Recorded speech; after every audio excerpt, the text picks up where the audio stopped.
The decade of the 60s was a time of growth and development for the sport and business of harness racing in Ontario. Rideau Carleton Raceway in the nation's capital was inspired and then developed by three men: a longtime horseman who trained and often drove his own horses, a politician, a lumberman, a businessman, and a World War II veteran James William Baskin, lawyer businessman Robert Faskin, and George Warren Armstrong. A plot of some 300 acres was secured on the northern outskirts of Ottawa in Gloucester Township area on Albion Road in an area locally known as Johnston's Corners. It was a spot known to be wet, designated for alcohol. Their presentation to the Securities Department in Ontario to secure financing was a masterpiece, incorporating every detail of building and operations, and even including wagering breakage revenue. In early August, a brief ceremony was held to lay the cornerstone for the grandstand. Rideau Carleton was built in a stunning 7 months under the direction of architect and building director Darcy Helmer and Sullivan Construction Company from Arnprior at a cost of $2 million. The racetrack itself, Canada's first 5/8 mile oval, was flanked by 12 fireproof stables capable of housing 500 horses. The model for the design came from Scioto Downs in Columbus, Ohio, which was built in 1959. From a racing standpoint, the purses to be offered were considered generous based on the economic times. 70 days of racing were proposed with a minimum purse of $400. 14 early closing events with 2 attracting top purses of $3,500.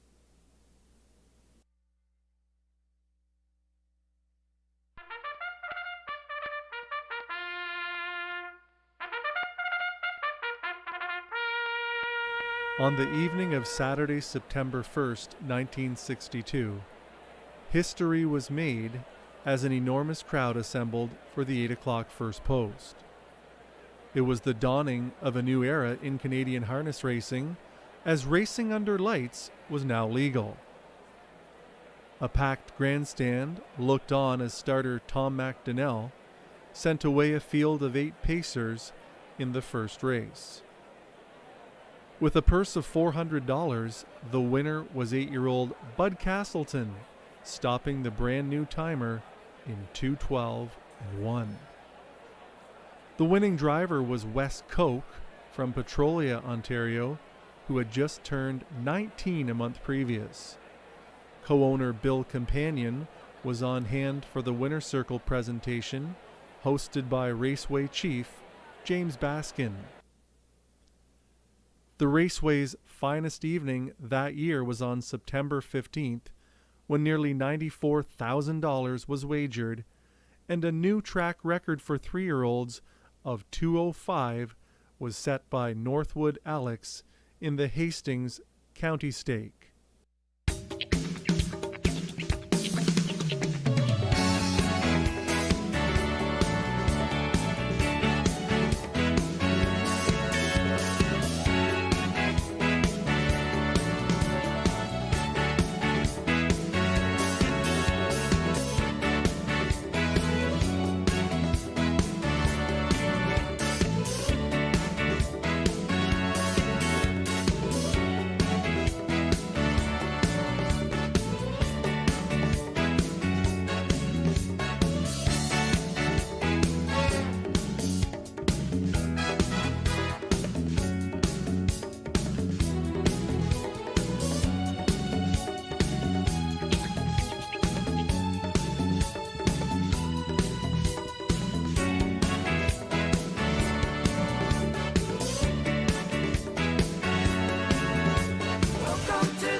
Tracy's closing out. LVP is off. I was out on the canal one day and I thought, looking around, I thought this would be a great place to have a horse race, because I met with the head of the National Capital Commission, and he said, we're going to start a program next year and it's going to be called Winterlude, and it might tie in.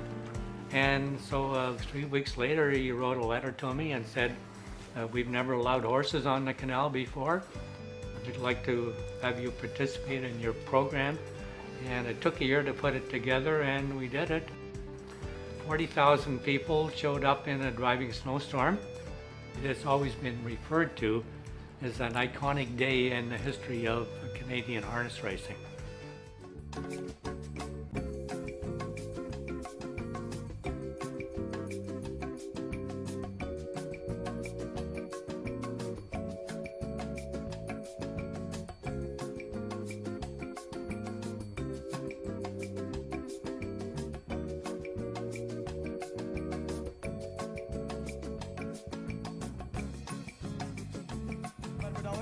They're up and facing into the early lead. That's Wilco's Comet. Wilco's Comet the first to show. Fourth, Windy Playboy is fifth. And eighth to face on the lead. It's still Wilco's Comet driving at him. High class Minbar. Gold Talent is third in the drive for the wire. Wilco's Comet, high class Minbar trying to get to him. Gold Talent third. Wilco's Comet is 56 flat. A new track record. Say Supreme Jade at the rail. Supreme Jade on closing on the outside. Advance attack in the drive for the wire. Supreme Jade, perfect out, advance attack. The three of them take. At Rideau Carleton, full moon rising usually indicates something ominous, but not this night, as the 3-year-old pacing fillies division were each won by the favorites. Dallas Princess in 1:58-2 for Carmen High, charging up on the outside. And Misty Silver easily in 1:59-1 with Bud Fritz driving for Eugene Forbes. Off that final turn they come on the lead as they turn for home. That's Betrayal. Down the stretch they come. Betrayal has the lead. Right alongside Johnny A. Heritage in the drive for the wire. Betrayal, Johnny A. Heritage, and Lustrous Big Guy. Johnny A. and Betrayal. Johnny A. Heritage. Cam Fellow raced here, who was, in my opinion, the greatest harness horse of all time. He raced here. He was win number 13 of 28 in a row. The biggest crowd ever in the history of Rideau, over 10,000 people, and bet 440,000 on track. Like there was, the place was unbelievable. And the food, the night, the ambiance, everything was fantastic. It was the best overall night ever, and of course Cam Fellow won the race to put an exclamation point on it. And he was such a good horse, he'd only win by that much. Whatever he needed to win by, that's what he'd win by. Outside, down the stretch they come on in down the Droit. Kelly Tuck Brake trying to go wire to wire. Sandman Hanover between pacers. Top Notcher charging on the outside in the drive for the wire. Top Notcher, Kelly Tuck Brake, Sandman Hanover, Top Notcher in front.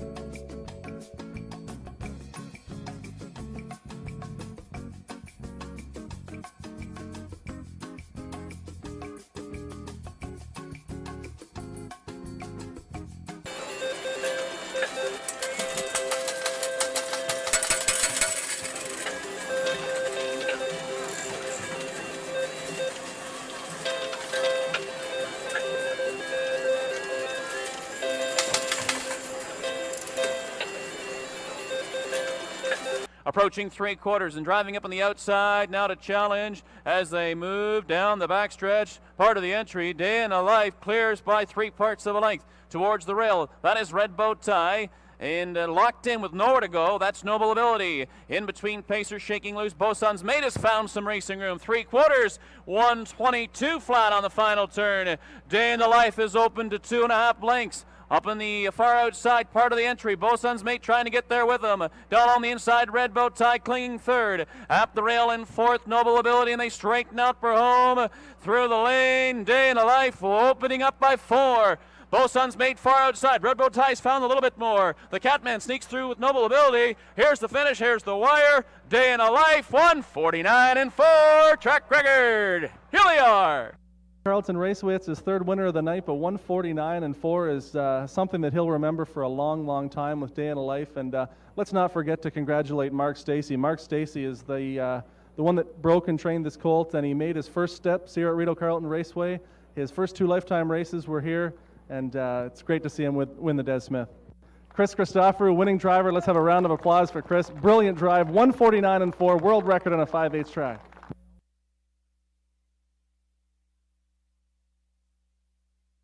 And it's $1 Million Cell. Darrell Colville now swinging to the outside. Could win number 6,500 be that close? Here they are. It is Beastie Royal, $1 Million Cell, $1 Million Cell reaching up, 6,500 career wins for Colville.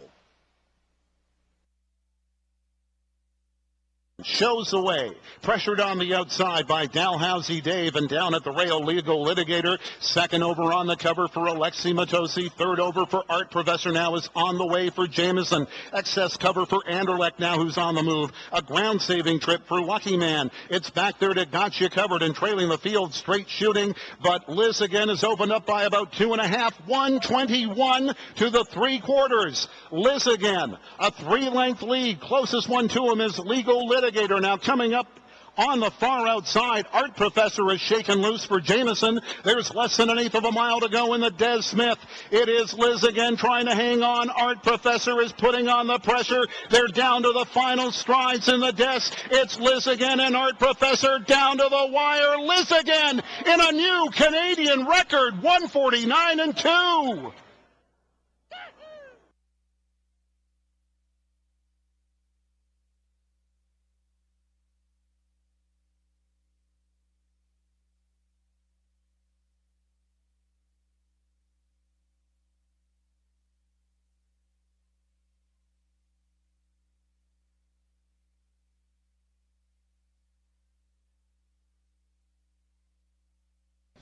So do you guys remember when the announcement came down that horse racing was being canceled, the Slots of Racetracks program in 2012? Duncan made the announcement. We were sitting in the room together, and I know my stomach just dropped right out of me. Remember that, Jean? Yeah, and it reminded me that we had the same thing in Quebec, so I wasn't too happy about it. Yeah, the one thing I remember was one thing went through my mind, and that was it's over. And I remember Pete looking at me and saying, "You're right, Richard, it's over."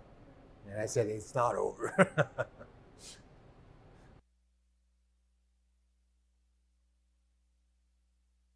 Andy's Unreal has been sent on a gate-to-wire mission on the outside. Hello everyone, my name is John McMillan. I'm taking a look at the second program of the year. But Onyx VA and Stéphane Brassot have the racetrack all to themselves. Everyone, I'm John McMillan, taking a look at how things went on last Sunday's program.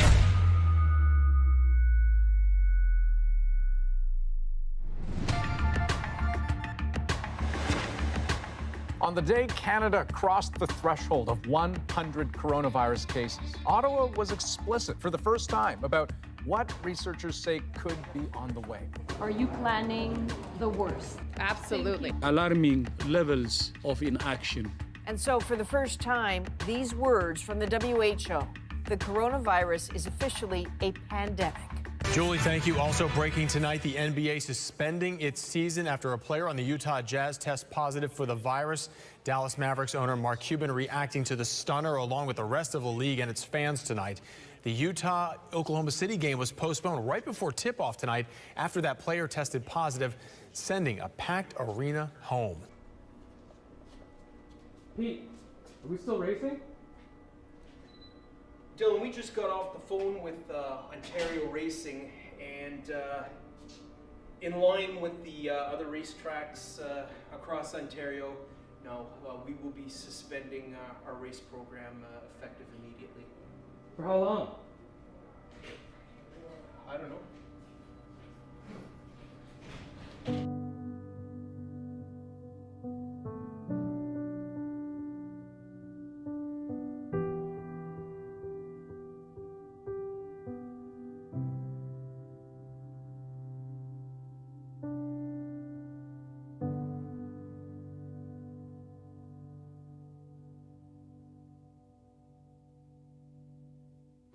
Horse racing is making its return to the capital this weekend. But if you're looking to head to the track to catch the excitement, don't. Live audiences are still not allowed. CTV's Tyler Fleming reports.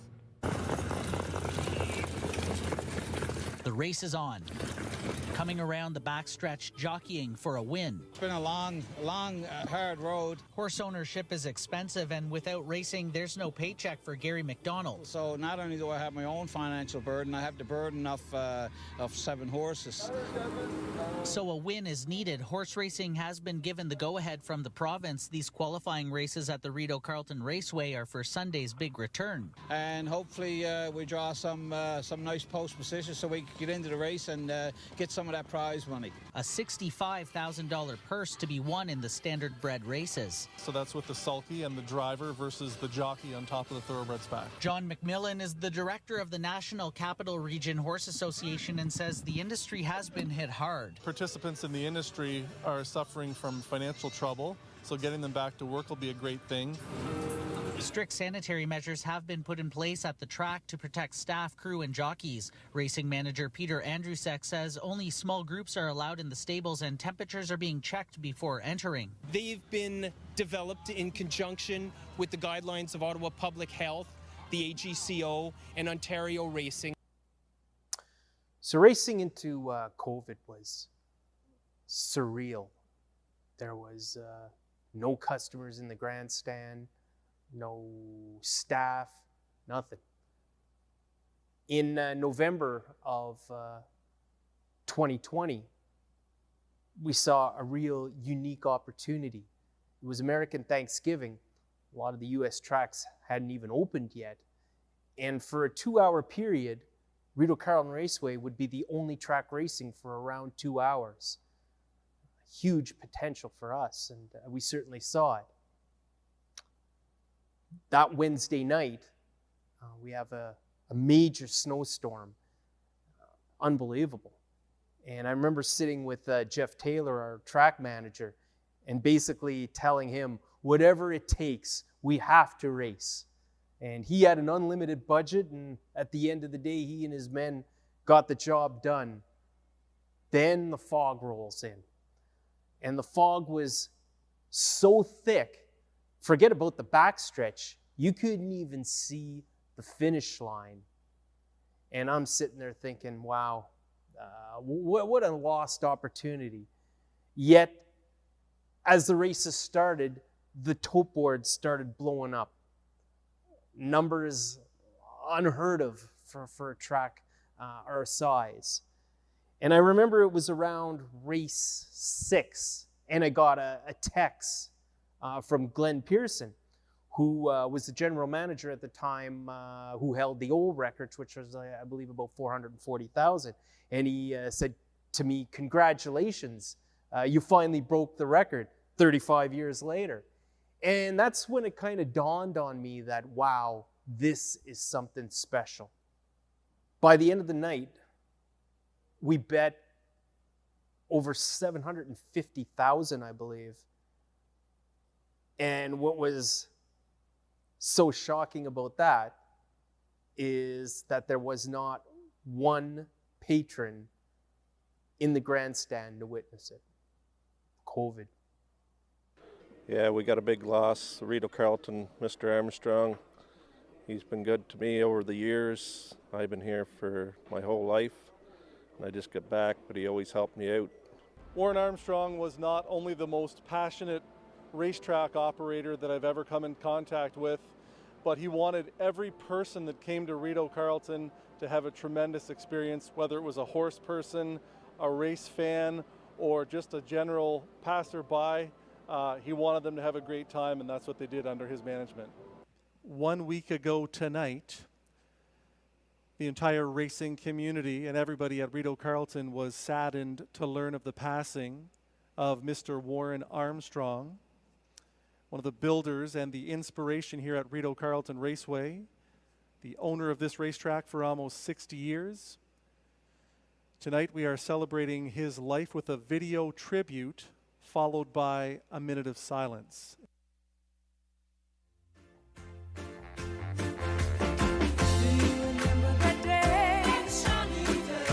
When you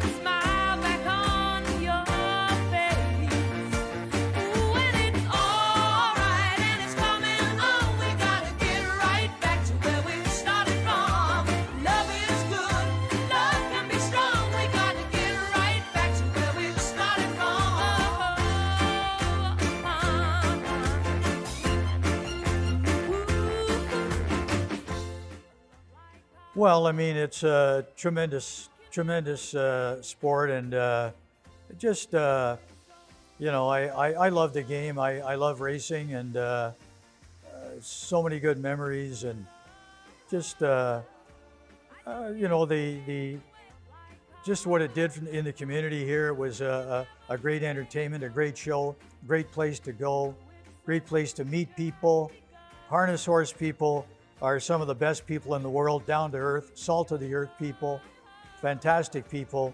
And just, you know, the people, the camaraderie, those are the things that, that mean the most to me.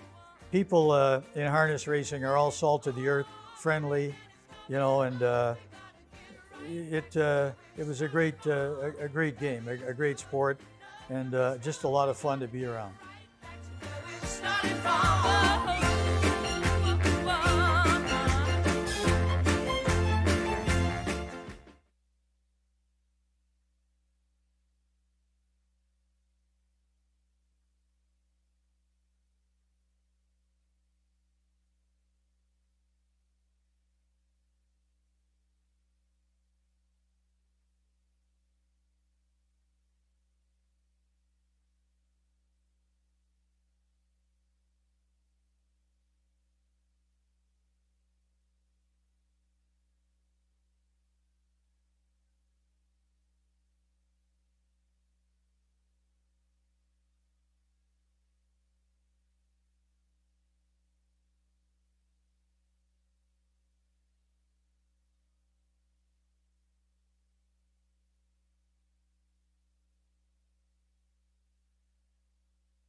Ten races highlighted the Sunday night card at Rideau Carleton Raceway with a fire display for the 60th anniversary of Rideau Carleton Raceway. Let's take a look at the action. On the outside, it's Shadow Dave. On the inside, Walk Off Z-Tam. Here comes head of the table in full flight and mowing them down. Clark Stacey Jr., head of the table, have taken the lead. Something has gone amiss with Walk Off Z-Tam. Head of the table with the lead on the outside. Here comes straight to the point. Shadow Dave, it's an upset in the making. Kamlachi Chrome way out wide, but it's head of the table to win it in 1:59.4. It's the winner of race 1, number 5, head of the table. A big gelding, 3 years old, by Better's Delight, out of the Arts Place mare, place at the table. Fanny Saul-Beaulieu shares ownership with Philippe Trudeau. Jean Beaulieu, the winning trainer, driven to victory by Clark Stacey Jr. Head of the table. Pacers moving well out of the backfield as always. Your Way with an 1/8 of a mile to go. Candid Cameron has blown this one wide open. Leads by about 7 lengths, coming for the wire. Always Your Way on the outside, way out wide. Battle with Desire, raise you 20, but it's Candid Cameron, an easy winner in 1:53.4. Sebastien Blais leading number 5, Candid Cameron, into the winner's circle. He's a big gelding, 8 years old, by Sports Writer. Out of the Cami Best mare, Will Be Best, owned by a numbered Quebec corporation, trained and driven to victory by Stéphane Pouliot. Candid Cameron in 1:53.4, 27-2, 57-1, 124-1, the mile 1:53.4.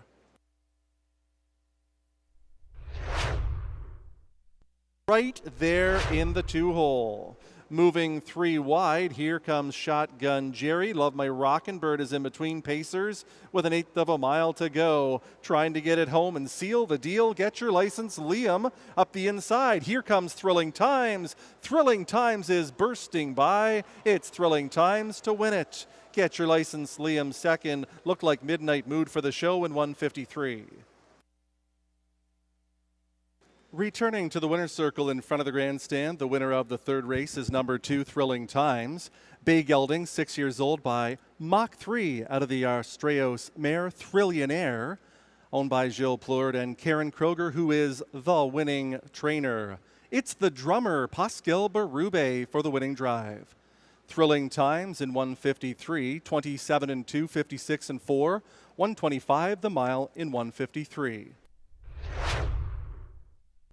J.J. Patrick by 3 at 25-1. 125-1 was the three-quarter time. J.J. Patrick trying to see it through. On the outside, rushing up. Here comes Sights on You. Way out wide, rolling with Rock. There's an eighth of a mile to go. J.J. Patrick on the outside. Late pace from Rollin' with Rock, and he comes right on by to win it. Up the inside, De Chairman looking for the place over Sights on You in 1:54-4. Into the winner's circle returns number 4, Rollin' with Rock, a brown gelded 4-year-old son of Better Than Cheddar, out of the Mach 3 mare St. Lad's Peeper, owned by Kimberly Eaton, trained by Mandy Archer, driven to victory by Guy Gagnon. Sebastian Turenne, the winning handler, Rollin' with Rock in 1:54-4, 27-1, 56-4, 125-1, the mile 1:54-4.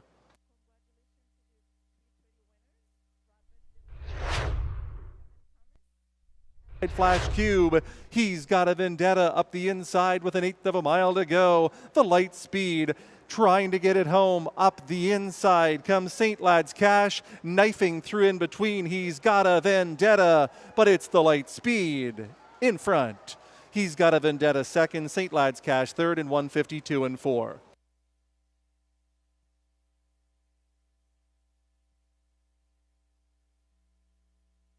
Returning to the winner's circle in front of the grandstand, there is the winner of the preferred handicap, number 5, the Light Speed. Bay Gelding, 4 years old, by Moonbeam, out of the Camluck mare Jama. The winning breeder and owner is Michel Nolette. Guy Gagnon, the winning trainer, driver, and the dancer. Stephanie Gagnon, the winning groom. The Light Speed to victory for the 9th time this season. 6. They're on the final turn. In the 3-wide path, here comes Eatum Sports Baby. Our Thinking Monster is in between pacers with an eighth of a mile to go. Eatum Sports Baby takes over the lead for Stéphane Brasso up the inside. Late pace from Stelios coming for the wire. Eatum Sports Baby in front. Blanket finish for the balance, the mile in 1:56. Brayton out to catch Eatum Sports Baby, the 6th race winner. 6-year-old son of sports writer out of the Jeremy's Jet mare, Don't Call Me Baby. Owned by a Numbered Ontario Corporation and John McMillan. Stéphane Brasso, the winning driver. The Carpenter to the left of Mr. Pearson. It was Eatum Sports Baby in 1:56. 27-2. 57-2. 126 the mile, 1:56. Eatum Sports Baby in the 6th. Oh, not a word, trying to give this field the slip at 3/4 of 125-1. It's Not a Word by 2 lengths, getting modest urging from Guy Gagnon. Star Dog is in second. Moving well out of the backfield is Saskabush Steve with an eighth of a mile to go. Not a Word trying to get it home. Stardog comes to the outside and is charging late, but it's Not a Word by 2.5. He's on fumes, but he's looking for the line, and he's going to find it. Not a Word by 3 in the end in 1:54-2. Rene Nurbun is in the winner's circle, awaiting the winner of the 7th race, and it's number 4, Not a Word. Not a Word is a 7-year-old son of Auckland Reactor, out of the Betters Delight mare, Raconteur. Jean Laroche is the winning owner. The winning trainer driver, Guy Gagnon, with the best, Seth McLeod as the winning caretaker. Not a Word in 1:54-2. In Mayhem Like Me making a break in stride. All horses safely around that one with 1/8 of a mile to go. Make It Come True, the leader, turning for home. Pulling the pocket is Long Shot Exit Smiling. Here comes Exit Smiling to take on Make It Come True. Make It Come True, Exit Smiling. Make It Come True in front over Exit Smiling in 1:53. 3 Make It Come True, the winner. 1 Exit Smiling second, 4 Sea Laird third, 7 I'm a Dude was fourth, 3-1-4-7 your top 4 in the 8th. Into the winner's circle returns the winner of the 8th race. It's number 3 Make It Come True. A 5-year-old son of Captain Treacherous out of the Western Ideal mare Dream of Treasure. Stephanie Gagnon shares ownership with father and trainer-driver Guy Gagnon. Racing with the win, the leader. Master Fencer won't go away. Well worth the wait is right there. Watching Rock and Roll Nation 3 wide with 1/8 of a mile to go. Racing with the win, trying to see it through. On the inside, Well Worth the Wait. Well Worth the Wait is pacing clear. Well Worth the Wait to win it. Moonlight Boy was second, tight for show, the mile 1:55.3. Number 4, Well Worth the Wait, returns as the winner of the 9th race. He's a brown gelded 3-year-old son of Better Than Cheddar out of the Vintage Master Mare I'm Before You. Brian Scott shares ownership with Amy Griffin. Brian, the winning trainer. The winning drive to Stefan Pouliot. Well Worth the Wait in 1:55.3, a new lifetime record. 28:57.2, 1:26.2, the mile 1:55.3. Salzburg Kaizen, Blue Moose, has come to the outside to take him on. Officer Jones is right there from third. Cutting Class gets into it. 88 Fingers Louis there as well with 1/8 of a mile to go. Blue Moose has the lead by 2. Cutting Class on the outside. 88 Fingers Louis coming for the wire. Cutting Class on the inside. Blue Moose. Cutting Class and Gagnon to win it over Blue Moose. 88 Fingers Louis. Sports Report and Unique Beach in 1:52 flat. Into the winner's circle, the winner of the 10th race is number 3 Cutting Class, a 5-year-old son of Mach 3 out of the Village Jiffy mare, early dismissal. James and Edward Berry are the owners. Guy Gagnon, the winning trainer-driver. Guy Gagnon frequents the winner's circle so often, he's thinking of getting his mail delivered there. Cutting Class in 1:52 flat, and that's a new lifetime record. 26-3, 54-3, 122-4, the mile 1:52 flat. Once again, it was the Guy Gagnon show as the veteran reinsman and top driver at Rideau Carleton Raceway won multiple victories as he took his best one once again in the 5th race open pace. The light speed stopped the teletimer in 1:52-4 for his 9th victory of the year, pushing his earnings to over $75,000. Our next live card will be Thursday afternoon, first post time 4 o'clock.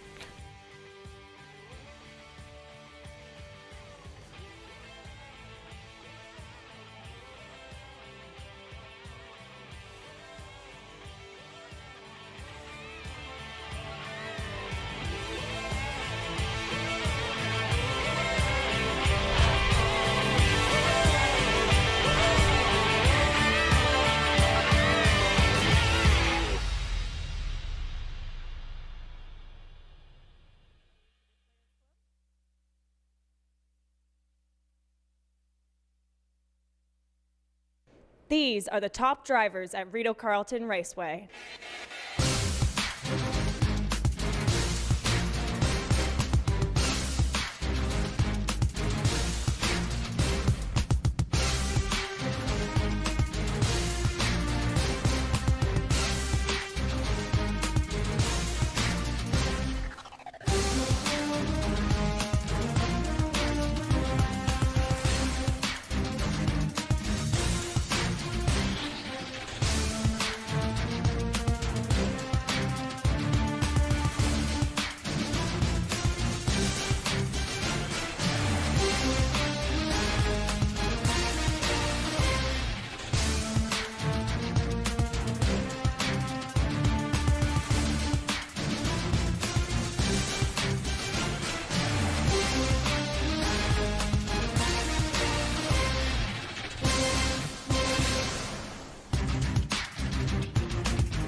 Good afternoon, ladies and gentlemen. Welcome to Rideau Carleton Raceway for our Thursday program. First, we're going to take a look at the weather and track conditions, followed by the program changes.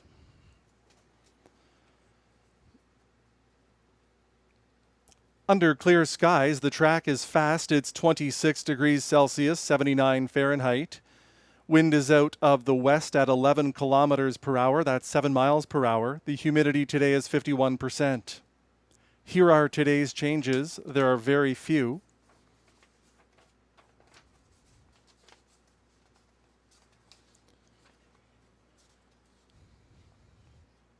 No changes in race 1.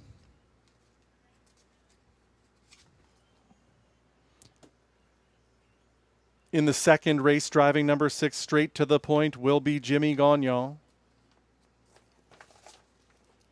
Jimmy Gagnon drives 6 straight to the point in race 2.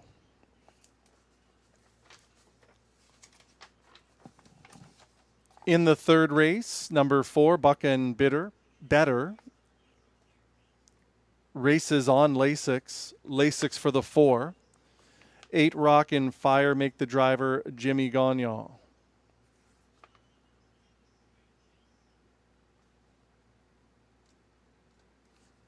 No changes in races 4 or 5.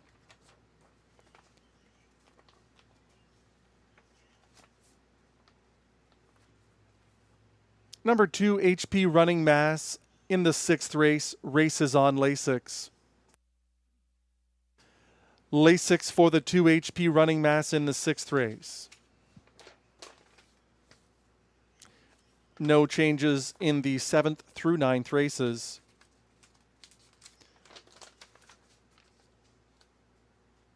In the 10th and final, there are no changes. The also eligible will not go. Those are the changes on today's program of racing. Post time for race 1, 16 minutes from now.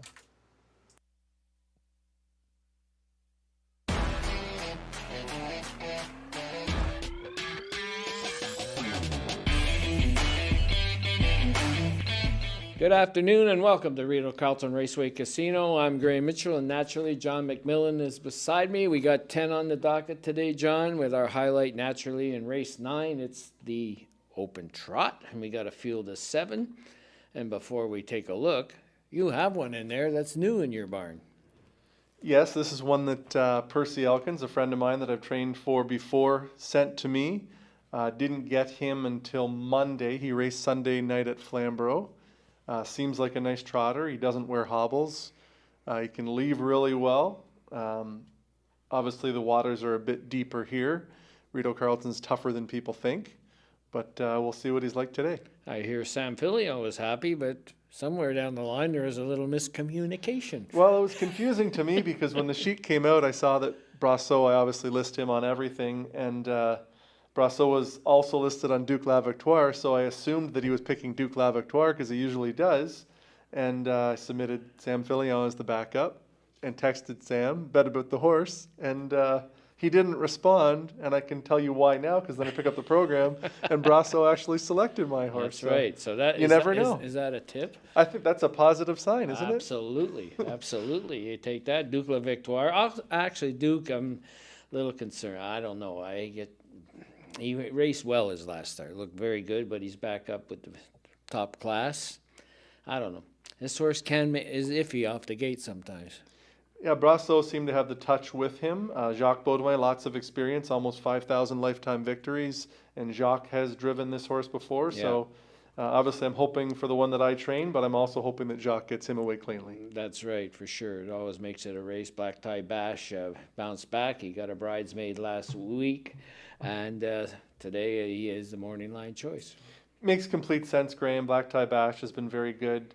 Toss out the race 2 back. There was a recall in a long post parade, and Black Tie Bash wasn't himself the second time to the gate. So I would completely put a line through that race, and if you do, then look at all of the other ones. Capteur de Rev was sensational last week, and he's not in this field, so Black Tie Bash is the one to beat. That's for sure. Okay, our fillies and mares go in race 10, and that's a full field of 9. Certainly interesting here right now. Clodan Bayama didn't show her best last start. I thought that she didn't race that well. However, she can bounce back. She's been going from barn to barn for the last 4 weeks, so certainly this horse doesn't know where she lives. Yeah, it makes sense. And, well, she's going to draw some attention. The one that got away at a decent number last week was the 7, Ask My Secretary.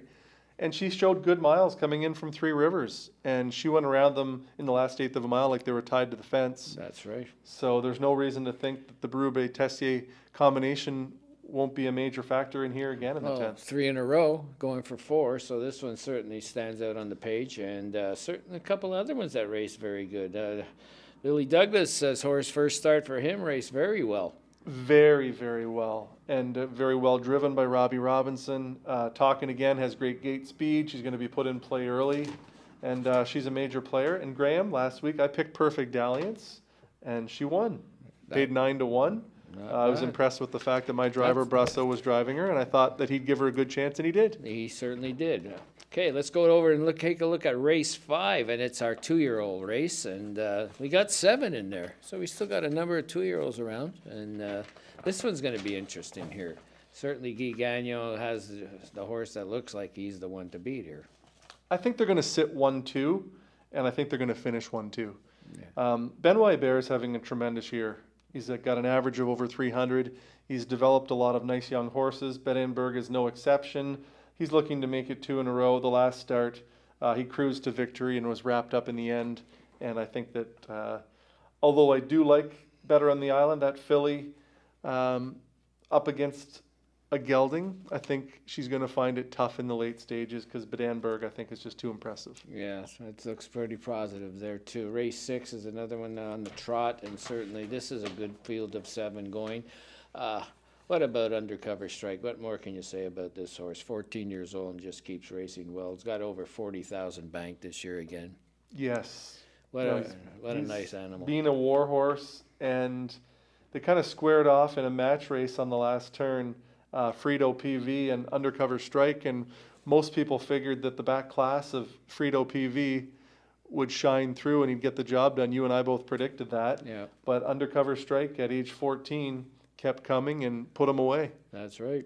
And whether he bounce backs today, that's the question mark, but certainly Undercover Strike comes off a good win, and we wish him the best. He's on his, only got 3 more months. Yeah, been very impressive though. But if you look at Rideau PV, he was sent to the front by Yves Saint Jacques in his most recent. And obviously I'm not driving him, but if I was, I probably wouldn't put him in front tonight because to me he just didn't look comfortable out there and he had to stay after him. In fact, he got placed back for a whipping violation. Two-hole trip would be good for him. Yeah, I just think that if he doesn't cut the mile, I think he's going to be braver coming out of a hole. Okay, and as we know, it's Run for John on it's Sunday, isn't it? And you're not going to be here. He's leaving me in the lurch again. Yeah, Adam Muntaugh is going to be filling in for me calling the races. Okay. And one thing you have to do is tune in at 6:25 for our regular Worth Remembering piece because we have an excellent race from 2008. Are we going to tell Well, I'll tell you the 2 of the drivers that are squaring off in the stretch. Guy Gagnon and Jamie Copley are fighting it out in a good stretch battle. There so you go. I won't tell you who wins, but it's a really good race. You have to watch it. That's for sure.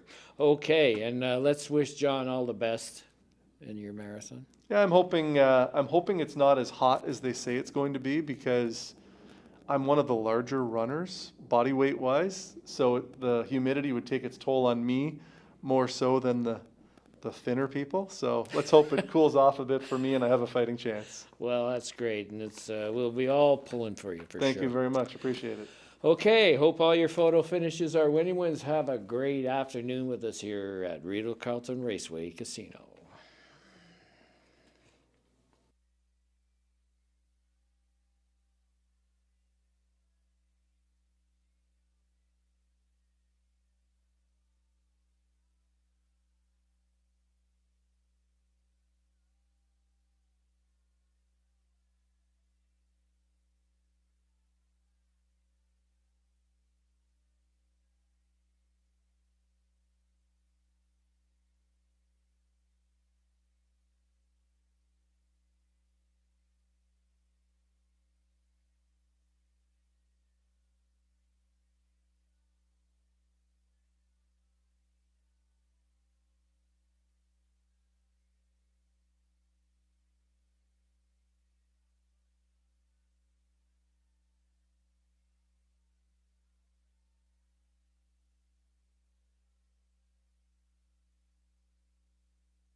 Trot, who you like in the first, huh? Who you like? Come on, Trot, come on, tell me. Come on, it's cheese. Trot, who you like? Come on, tell me. Who you like? The number 4 horse. Wait, come again? The number 4.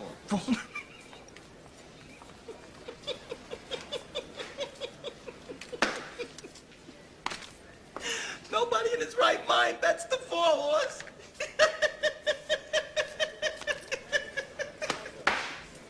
The 4 horse is a joke, Trotter. This guy. They put little kids on the 4 horse to have their pictures taken. Excuse me, the guy here with Sammy Davis Jr. around his neck is bothering the customers. Can I get some help around here? Hey, everybody! Trotter's betting around. Hey, watch it change.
Introducing the trotters and drivers on post parade for race 1. Non-winners of $6,000 or 2 races lifetime. The purse is $6,000.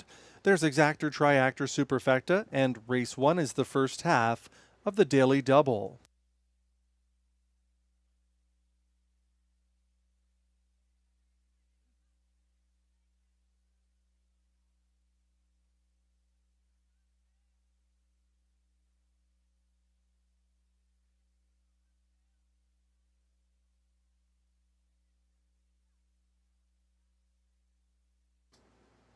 Amandus is the 1, Sam Filial for Wade and Philip Tousineau. Sip of Sin the 2, Pascal Berube for Jeremy Marcotte.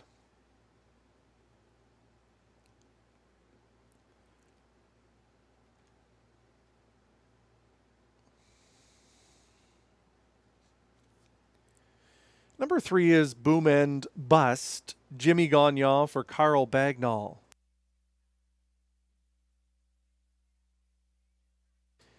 Mbarzi is number 4. Guy Gagnon driving for Jeremy Marcotte.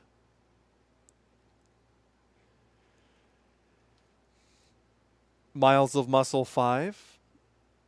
Robert Shepard driving for Gilberte Toulouse. That's your field for race 1. Post time is in 2 minutes.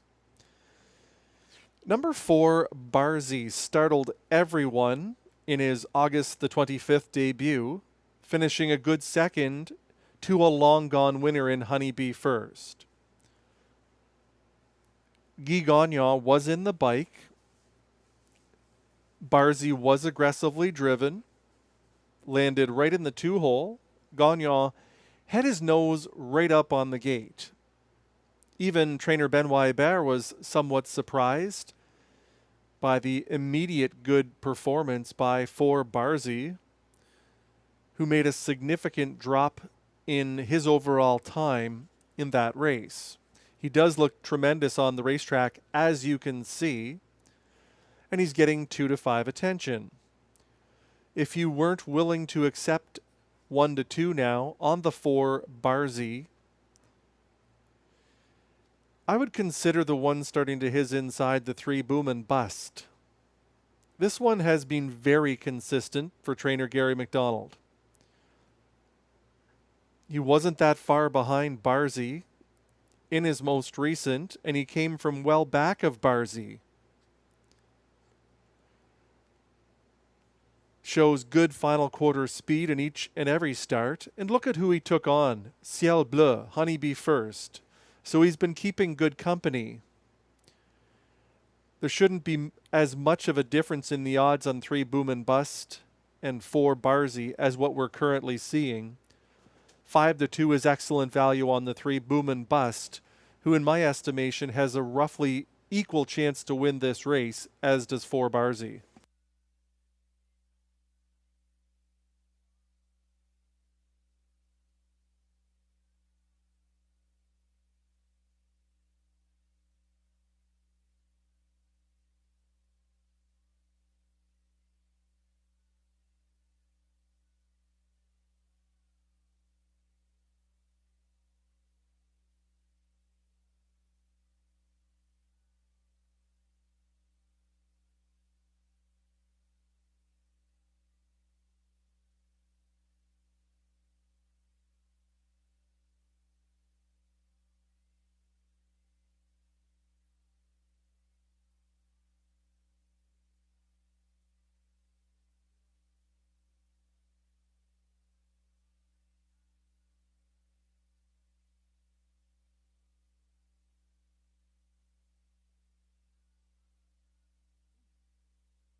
1 minute until post time. Last chance to wager on the first.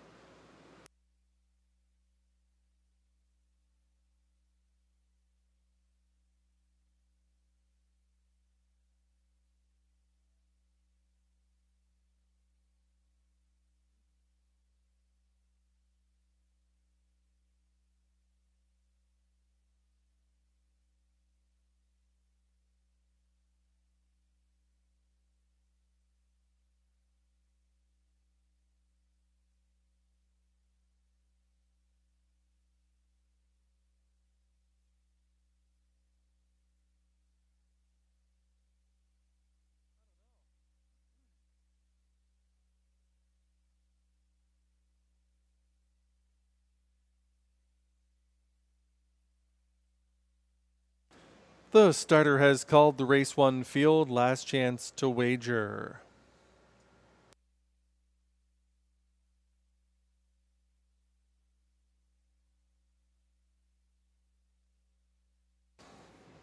It'll be Amandus and Sam Filion, Sip of Sin, Pascal Berube, Boom and Bust, Jimmy Gagnon. Barzy gets Guy Gagnon, Miles of Muscle, Robert Shepard on the outside.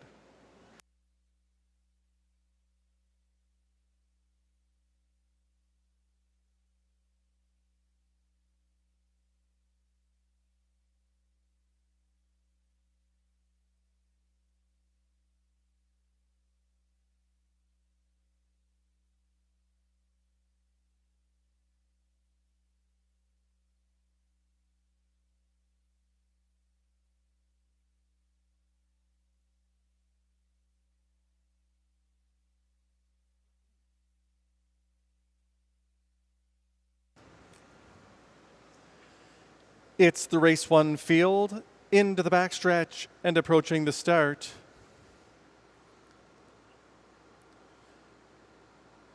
They're off and trotting. Sip of Sin made a break along the inside. Amandus is out for the early lead.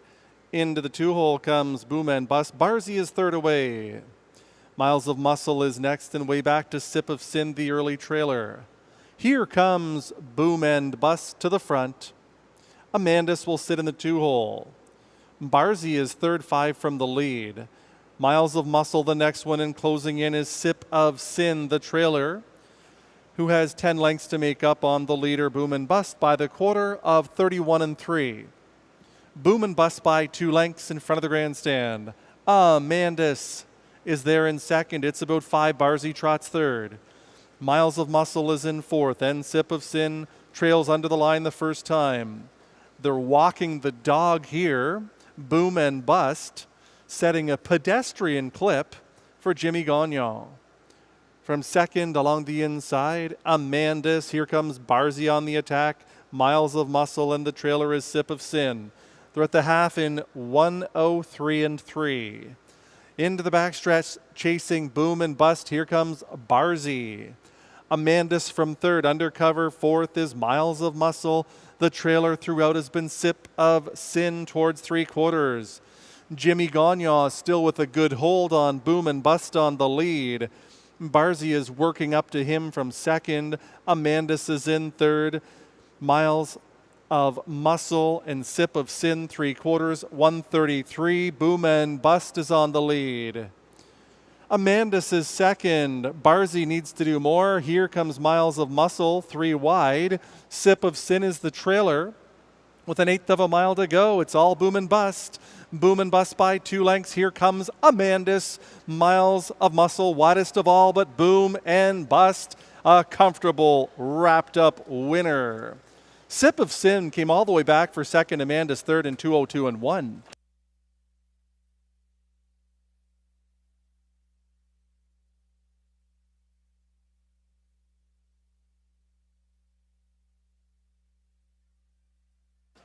We do have an inquiry. It involves the number 2, Sip of Sin, possibility of a breaking rule violation. Please hold all tickets.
Into the winner's circle returns the winner of race 1, number 3, Boom and Bust.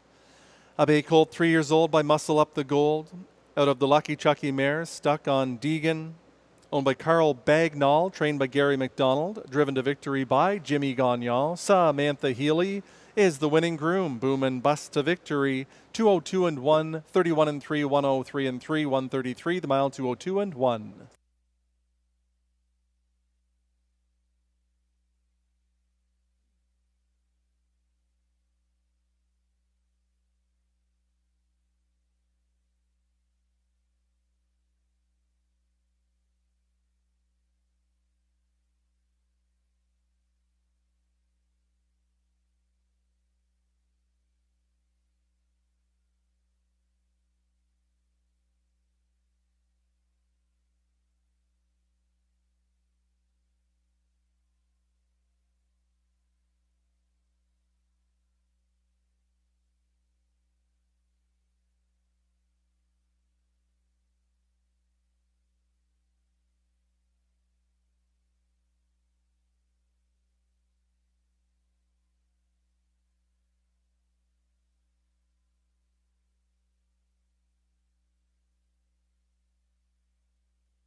No violations of the braking rule by number 2, Sip of Sin. 3, 2, 1, 5 will be your top 4 in race 1.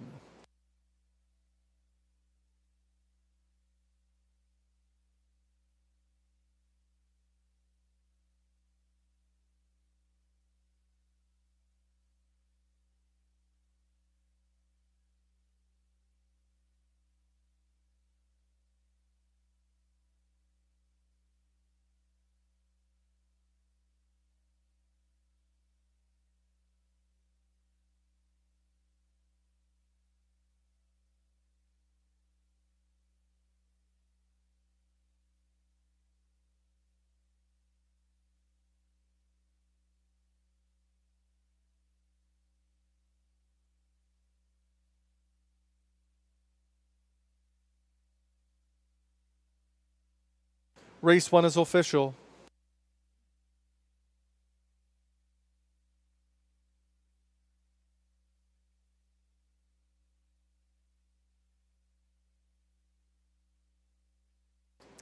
Three, Boom and Bust, 580, 460, 280.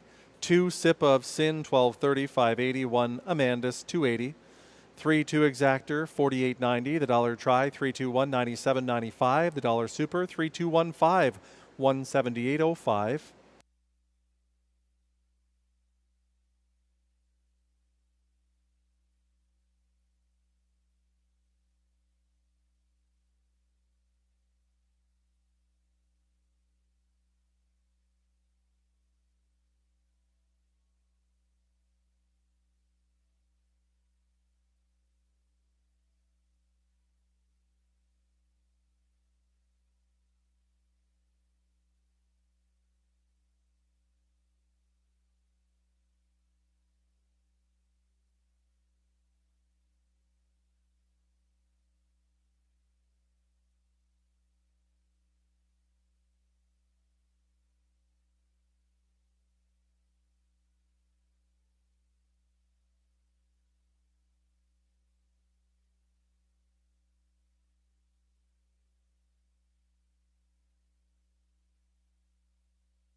Amandus was third, Sip of Sin second, Boom and Bust the winner, Barzy fifth, Miles of Muscle fourth. From the top down, 3, 2, 1, 5, 4.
Introducing the Field on Post Parade for Race 2, non-winners of $62.50 or one race lifetime. The purse is $6,000. There's Exactor, Triactor, Superfecta, and Pick 4 Wagering. Jimmy Gagnon driving 6 straight to the point.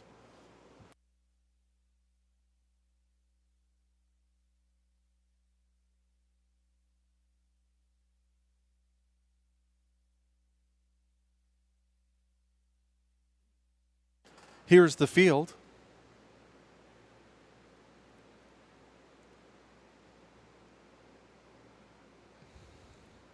Sporty Deal 1, Stéphane Pouliot driving, for owner Claude Preux.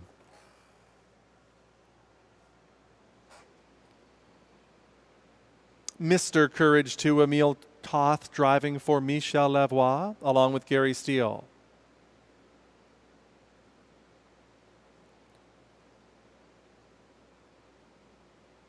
Snooka the 3, happy birthday wishes going out to the owner, Jerry Haggerty. Stéphane Brasso is in the bike. Shadow Dave the 4, Mike Healy driving for Anne Lamirande.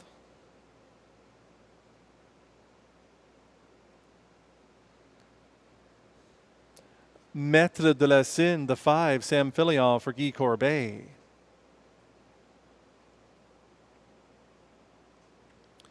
Straight to the point is the 6th. Driver change to Jimmy Gagnon for Darcy and Walter Clancy, Raymond Alport, and Gary Smith.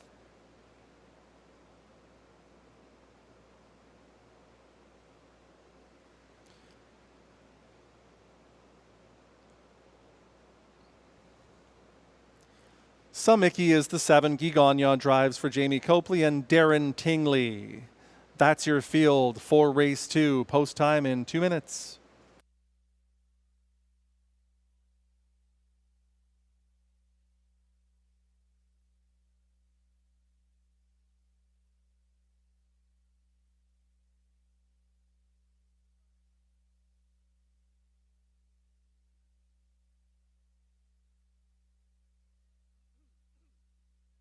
One to 9 on the 7. Mickey by Always Be Mickey out of a Mach 3 mare was ultra impressive on debut for trainer Mandy Archer. Looks sensational on the racetrack once again, has to overcome a difficult post position. But when you're Guy Gagnon, you put their nose right up on the gate, you follow it out, and you make the lead. Mickey looks like the prohibitive favorite here in the 2nd. Number 5, Maître de la Signe, was an open-length winner. In his most recent, comes from the impressive Maxime Vallet stable. Maxime with a 464 training average. 3rd choice, the 1, Sporty Deal, a winner 2 back in 156. Made a break in stride in his Rideau Carleton debut.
The starter has called the race 2 field. Last chance to wager.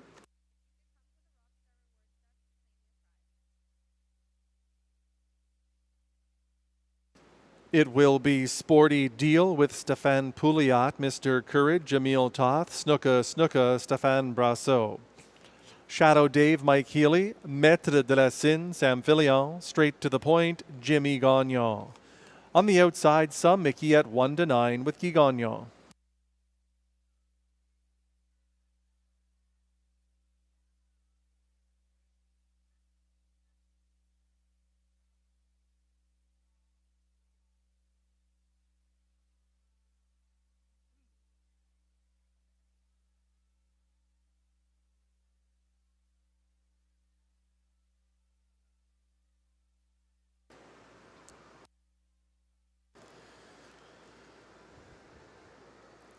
Race 2 field pacers into the backstretch. They're at the start.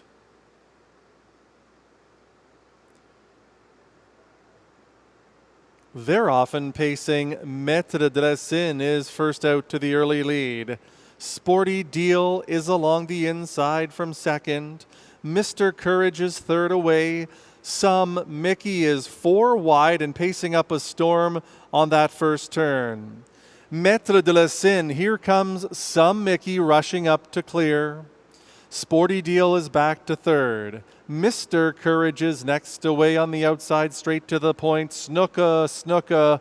The trailer is Shadow Dave through a quarter of 27 and 2. Some Mickey is on top by 2 lengths. Gagnon is really looking to coddle that speed now, and he's slowing the tempo in the second quarter. Maître de la Seine is from second. Sporty Deal is third in line. Straight to the point is working to the outside ahead of Mr. Courage, Snooka, Snooka the trailer. They're by the half in 57 and 4. Some Mickey and Guy Gagnon by 3. Maître de la Seine second. Sporty Deal third. To the outside, straight to the point is the fourth one ahead of Mr. Courage. Shadow Dave, Snooka, Snooka trails with 3/8 to go.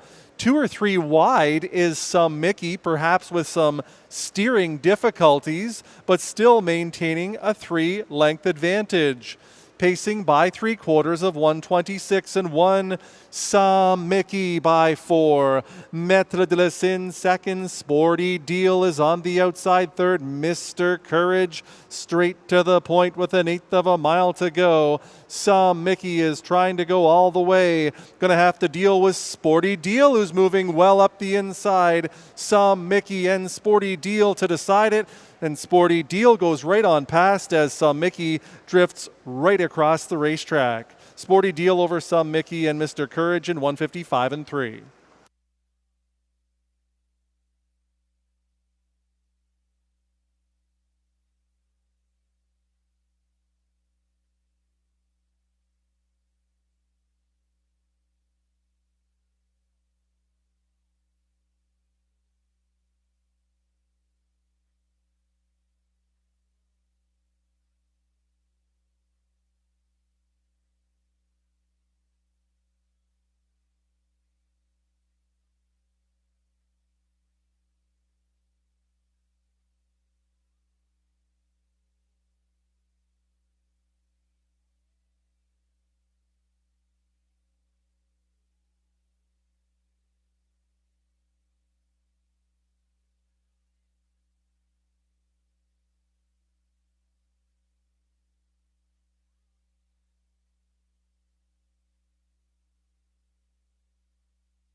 There's the winner of race 2, number 1, Sporty Deal. Bay Gelding, 4 years old by Sports Writer, out of the Western Ideal mare, Michelle's Ideal. Claude Preux is the owner. Pierre Lepin, the winning trainer, driven to victory by Stéphane Pouliot. Sporty Deal in 155 and 3. A new lifetime record, 27 and 2, 57 and 4, 126 and 1. The mile, 155 and 3. Sporty Deal in the second.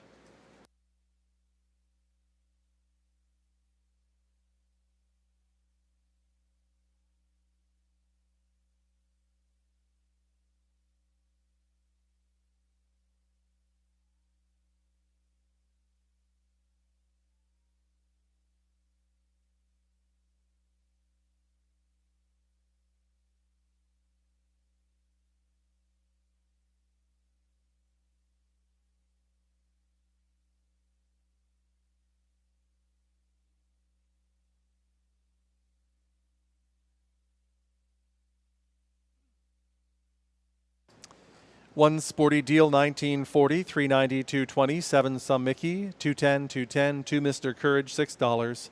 1 7 Exactor. The Daily Double of 3 and 1, $35.90.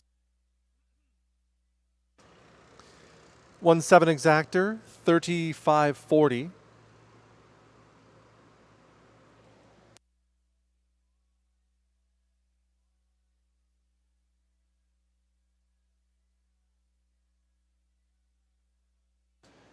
172 Try, 89.50. 1723 Super, 486.50.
Sporty Deal was the winner. Mr. Courage third, Snooka Snooka fourth, Shadow Dave was sixth, Maître de la Sin seventh, Straight to the Point fifth, Some Mickey second. From the top down, 1 3 4 6 7 5 2. In race 3, Jimmy Gagnon will drive number 8, Rockin' Fire.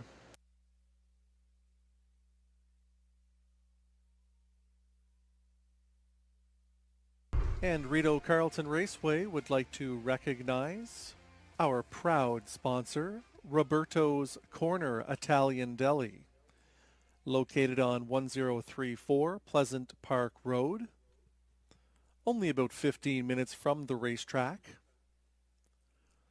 Roberto's Corner, highly endorsed by several members of the Rideau Carleton staff, along with yours truly, who particularly enjoys the chicken parm sandwich. It's absolutely delicious. It's authentic Italian cuisine at ridiculously low prices. You have my personal guarantee you'll be thrilled with the experience at Roberto's Corner Italian Deli.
Introducing the field on post parade for race 3, non-winners of $15,000 lifetime. The purse $6,600 with exactor, triactor, superfecta, and pick 3 wagering. Number 4, Buck and Better, starts with Lasix. Jimmy Gagnon drives 8, Rock and Fire.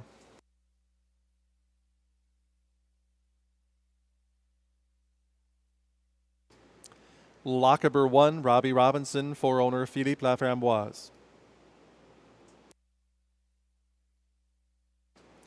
Arthur Shelby 2, Robert Shepard, for Philip Reed and Dunya Lavranovic.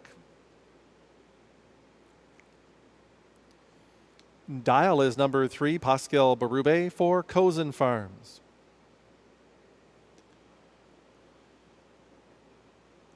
Buck and Better, number 4, Sam Filion, for Scott and Lisa Henry.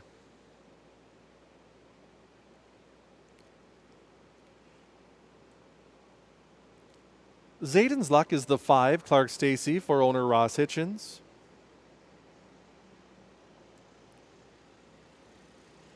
Highborn 6, Stéphane Brassot, for Jean-Francois Reed and Jean-Francois Gauthier.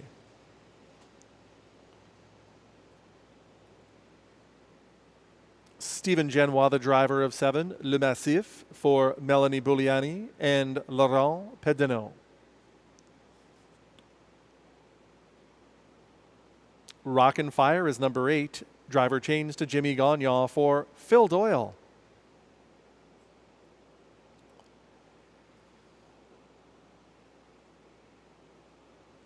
Nine Party Vibes completes the field. It's Guy Gagnon for Michel and Pierre Blais, along with Eric Lafleur.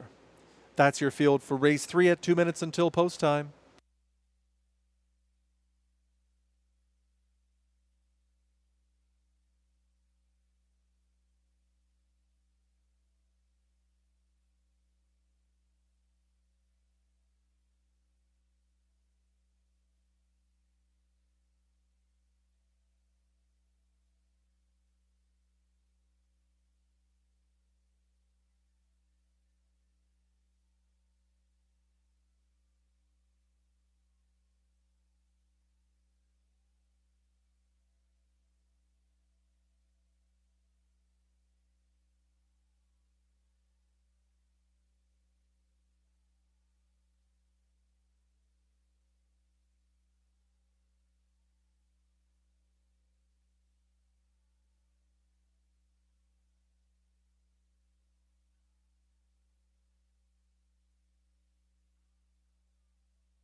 The starter has called the field to the gate. This is your last chance to wager.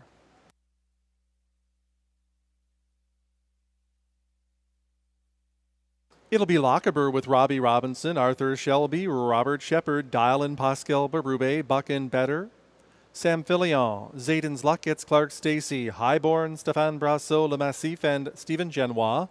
Rock and Fire is on the outside with Jimmy Gagnon. In the second tier, it's Party Vibes with Guy Gagnon.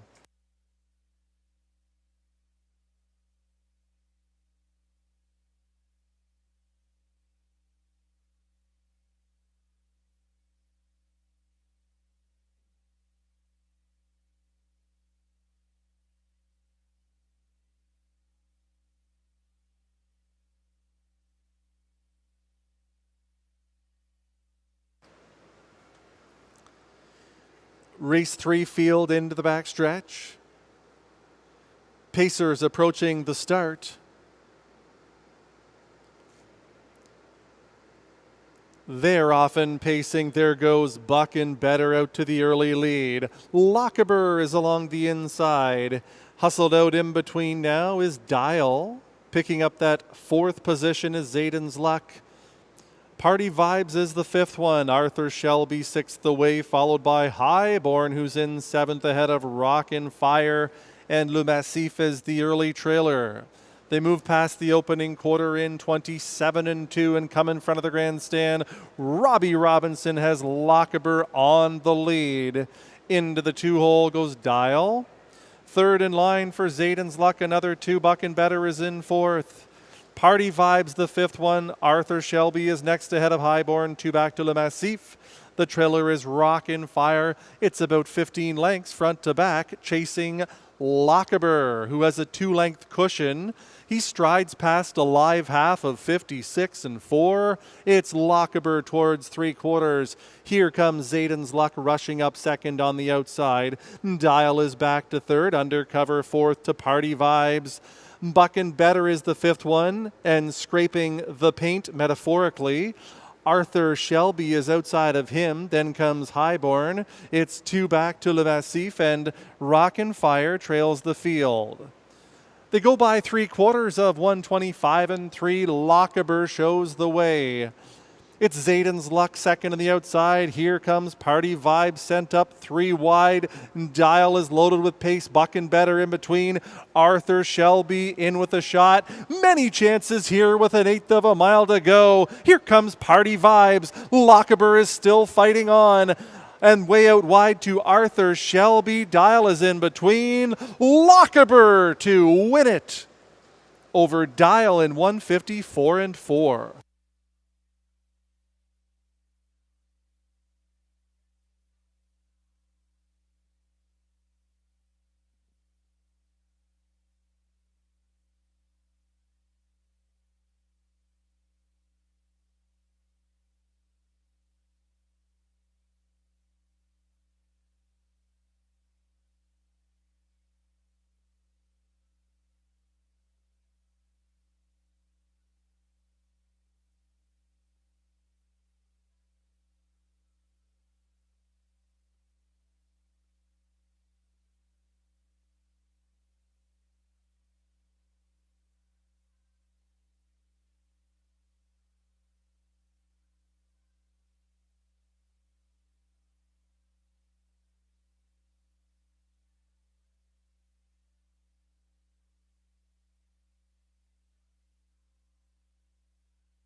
1 Lochaber the winner, 3 Dial second, 9 Party Vibes third, 2 Arthur Shelby was fourth.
There's the winner of the third race, number 1 Lochaber. Big gelding, 4 years old, by Sports Rider out of the I'm a Fool mare, done foolin' with ya. Philippe Laframboise, the winning owner, trainer, driven to victory by the Rocket, Robbie Robinson. Lochaber in 154 and 4, a new lifetime record, 27 and 2, 56 and 4, 125 and 3, the mile 154 and 4.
One Lochaber paid $10.80, $5.30, $4.50. 3 Dial, $8.40, $5.39. Party Vibes, $2.40. 1 3 Exactor, $157.90. The Dollar Try, $139, $3.99 even. The Dollar Super, $139.2, $856.60.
Lockerbie was the winner. Arthur Shelby fourth. Dial second. Buckin Better seventh. Zayden's Luck was sixth. Highborn fifth. Le Massif was eighth. Rockin' Fire ninth.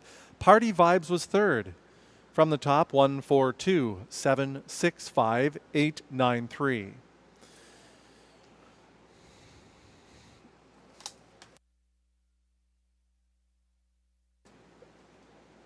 Ladies and gentlemen, please join Rideau Carleton and in mourning of the passing of Queen Elizabeth, who passed away earlier today,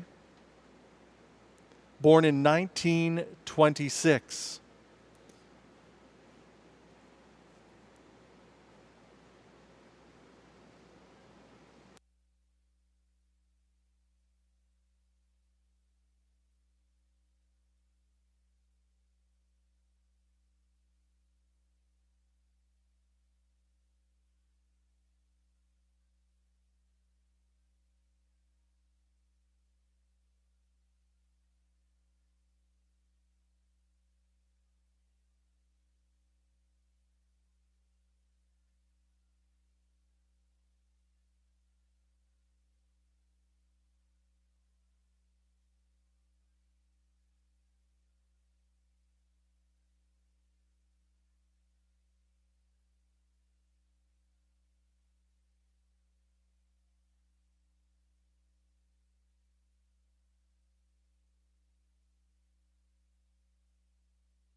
Introducing the Trotters and Drivers on Post Parade for Race 4, non-winners of $40,000 lifetime or $4,000 in their last 5 starts. The purse is $7,200, exactor, triactor, superfecta, and pick 4 wagering.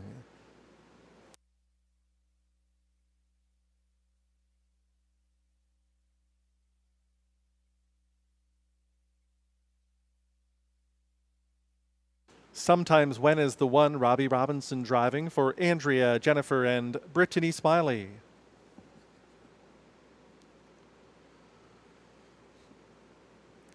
Two is Asa, I'm Ready, Samuel Filion for Ted Brayton. Stefan Brasso driving 3, Lottie Ga for Carl Duguay.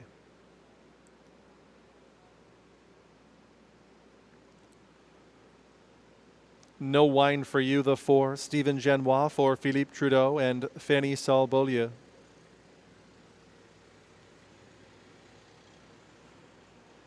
Fitbit is the 5, Michel Legacy, the owner-driver.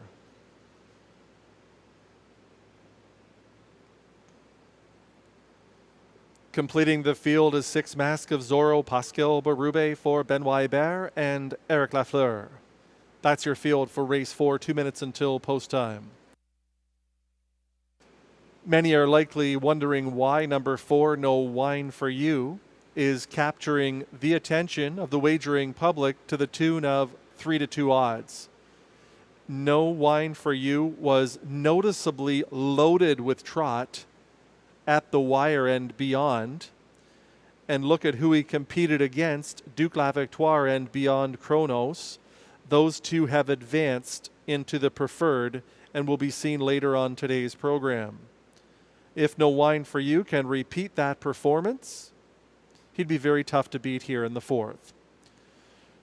Number 2, Asa I'm Ready, was at Woodbine Mohawk Park in her most recent.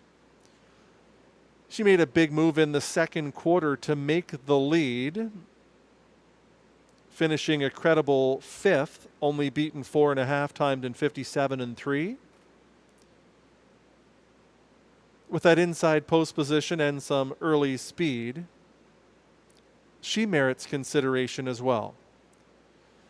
And Benoit Hébert has been on a tear this summer at Rideau Carleton. Number 6, Mask of Zorro, was a winner 2 back in 155-3. That overall speed makes him a key player here as well in a rather wide open affair in the 4th.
Field for the 4th race. Called to the starting gate. This is your last chance to wager. It'll be Sometimes When with Robbie Robinson, Asa I'm Ready, Sam Filion, Ladiga, Stéphane Brasso. No Wine for You, Stephen Genois. Fitbit gets Michel Legacy, Mask of Zorro on the outside with Pascal Berube.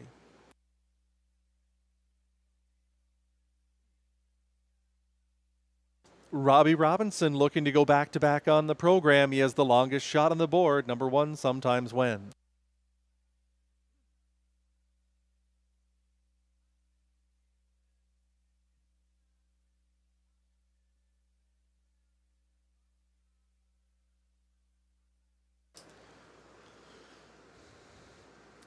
Trotters for race 4 into the backstretch.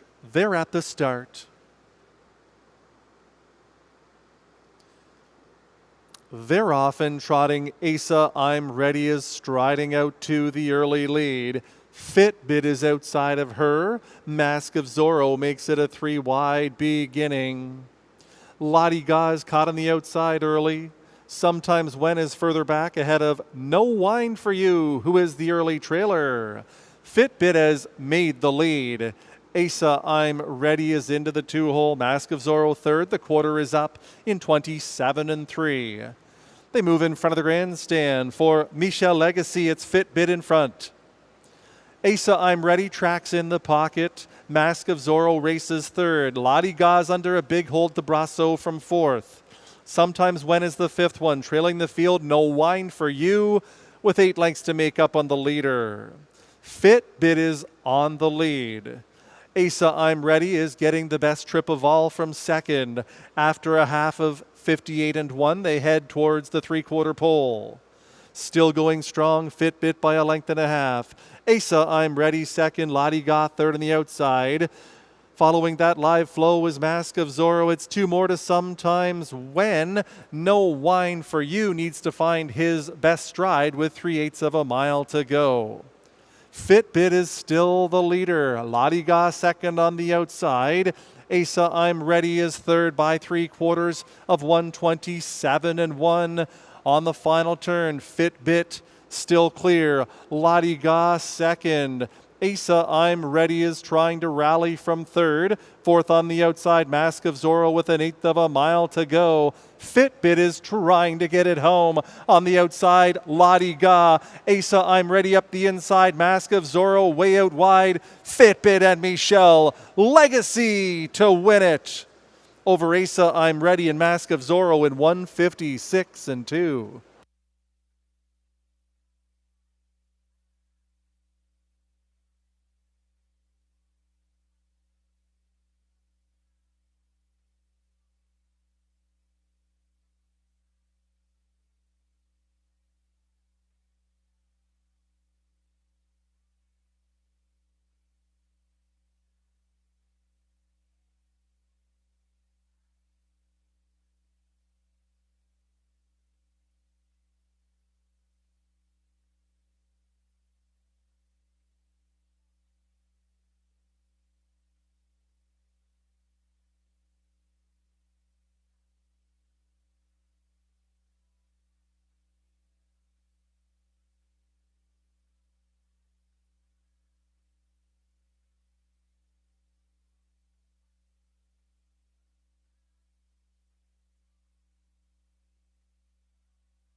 Into the winner's circle returns the winner of the 4th race, number 5, Fitbit.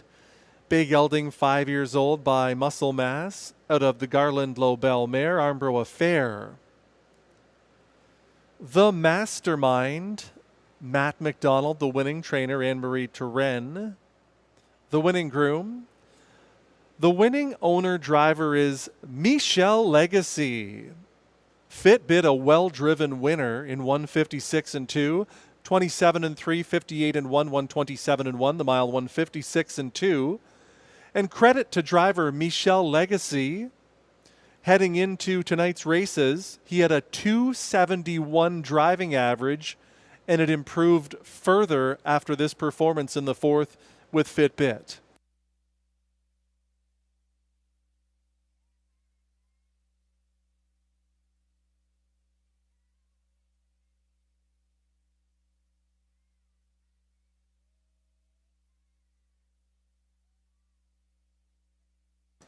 It's official. 5 Fitbit, $730, $4, $270. 2 ASA, I'm Ready, $490, $290.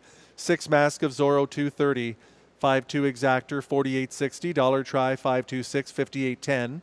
Dollar Super, $5263, $138.85.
Sometimes When was 6th, Asa I'm Ready 2nd, Lottie Ga 4th, No Wine for You 5th, Fitbit the winner, Mask of Zorro 3rd.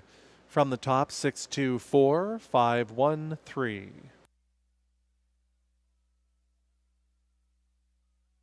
These are the top drivers at Rideau Carleton Raceway.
Race 5 field coming out onto the track. It's for 2-year-olds, non-winners of $5,000 lifetime. The purse $5,600, exactor, triactor, superfecta, and pick 3 wagering.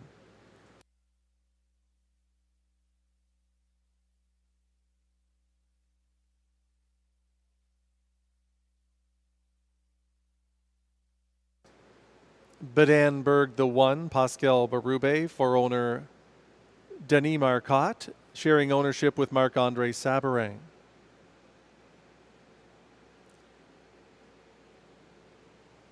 Night Jet the 2, Sam Filion for Rachel Burns.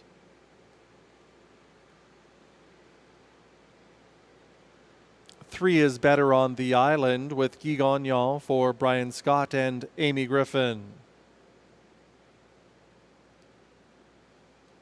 Rose Run Yole the 4, Ted McDonald for Julie Ferguson and Lloyd Stone.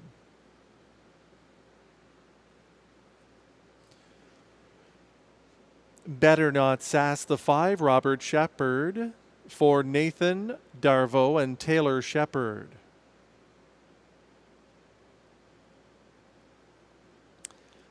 Six is Clint's Vet, Stefan Brasso drives for Valspar Stables.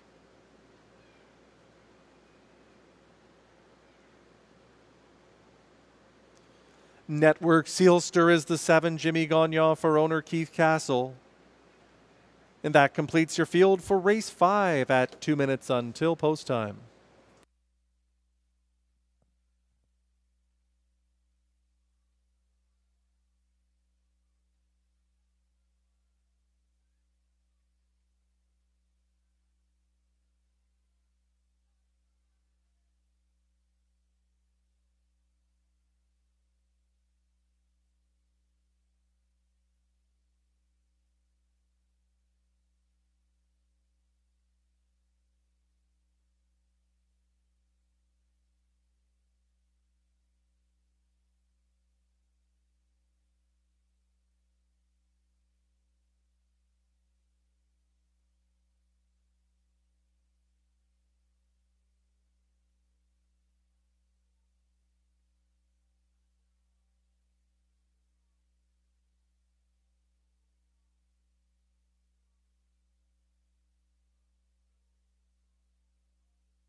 The starter has called the field.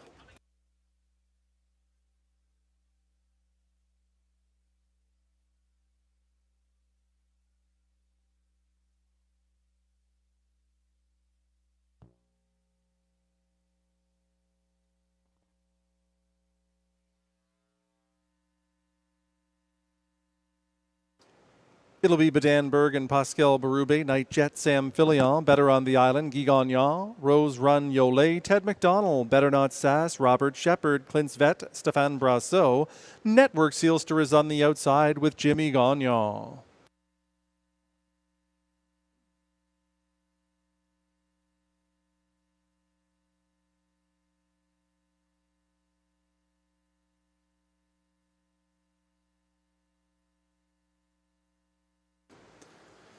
Two-year-olds for the fifth race into the backstretch and approaching the start. They're often pacing. There goes Better on the Island out to the early lead. Badanberg is along the inside, dropping into the two-hole. Nightjet is there in third. Better Not Sass is the fourth one. Clint's Vet is in fifth. Rose Run Yolet is next, and about four back to Network Sealster, who is the early trailer. They're well spread out on that first turn. And Guy Gagnon has Better on the Island on a 3-length lead, taking it wide by the quarter of 28 seconds. Better on the Island in front by 2, Badanberg from second. 5 lengths to Night Jet in third. Better Not Sass is the fourth one, another 2 to Clint's Vet in fifth.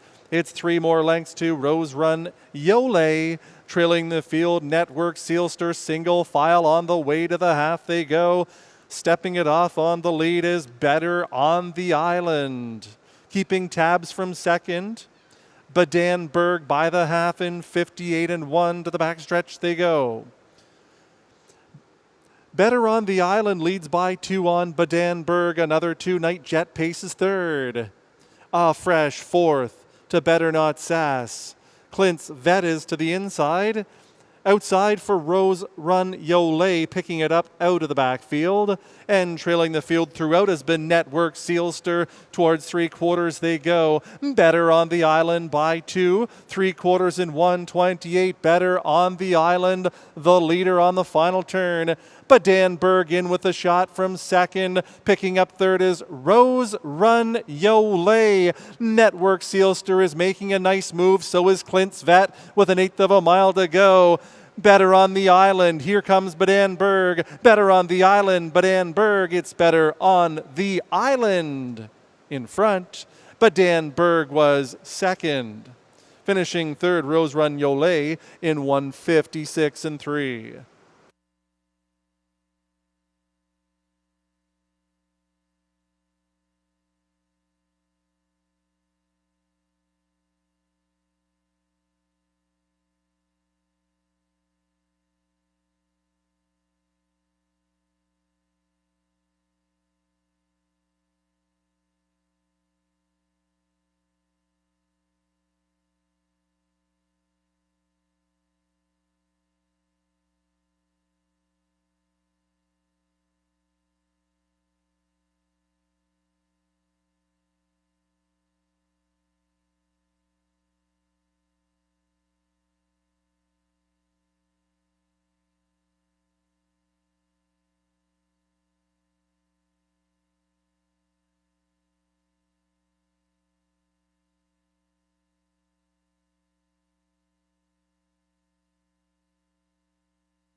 Three Better on the Island, the winner. 1 Badanberg second. 4 Rose Run Yolet third. 7 Network Sealster fourth. 3-1-4-7. Your top 4 in the fifth.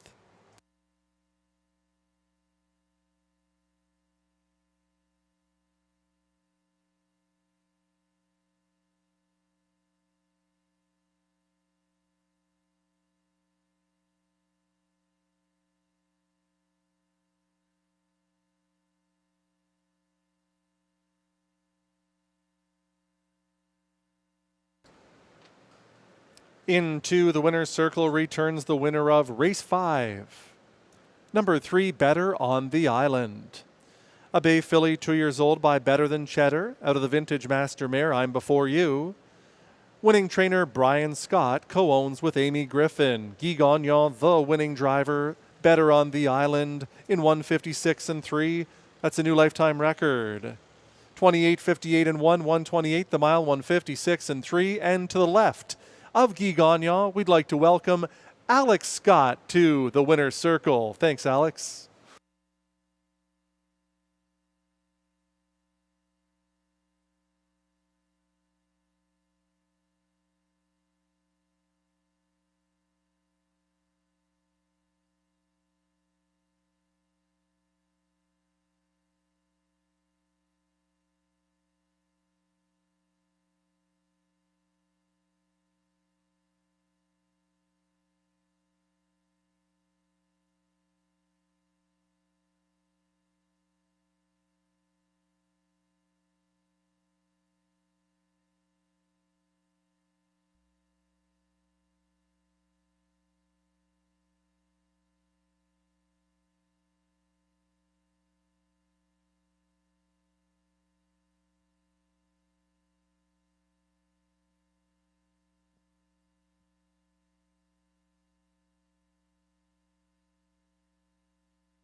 Three better on the island, 310, 210, 240, 1 Badenberg, 210, 210 for Rose Ragnolet, 450.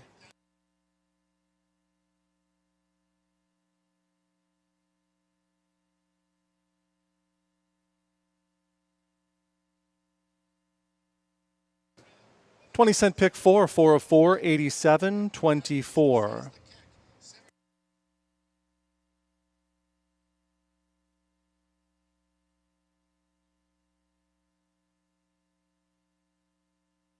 $3-1 exactor, $2.90. Dollar try, 314, 475. Dollar super, 3147, 26 and a nickel. Race 6 is next. We do have a claim entered on number 6, Hetty's Magic.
Badenberg second, Nightjet seventh. Better on the Island the winner. Rose Run Yolea good third. Better Not Sass sixth. Klintsvet was fifth. Network Sealster fourth. From the top down, 2713654.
Introducing the Field on Post Parade for Race 6, non-winners of $2,500 last 5. It's an optional $10,000 claimer.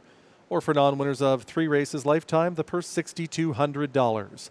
There's Exactor, Triactor, Pick 5 and High 5 wagering.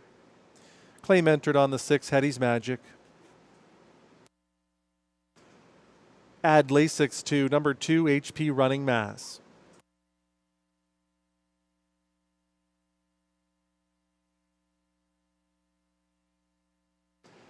Undercover strike is the one Guy Gagnon driving for Kathleen Pelletier and Crystal Simard.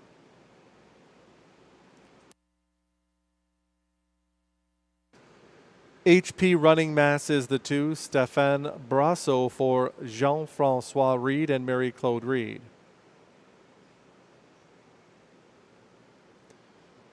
Frido PV is number 3, Yves Saint-Jacques drives for Marcel Briard.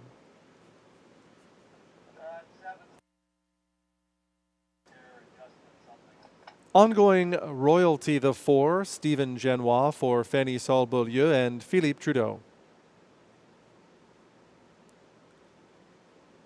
5 is Voss Volo, Robbie Robinson for William Beecham. Claim entered on 6, Hetty's Magic, Stéphane Pouliot for Claude Preux.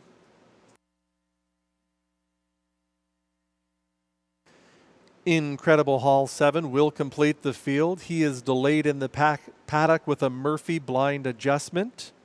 Drew Smythe will drive for Paul Smythe. And that's your field for race 6. Post time is in 2 minutes. Number 1, Undercover Strike at 3-5 was a winner in his most recent.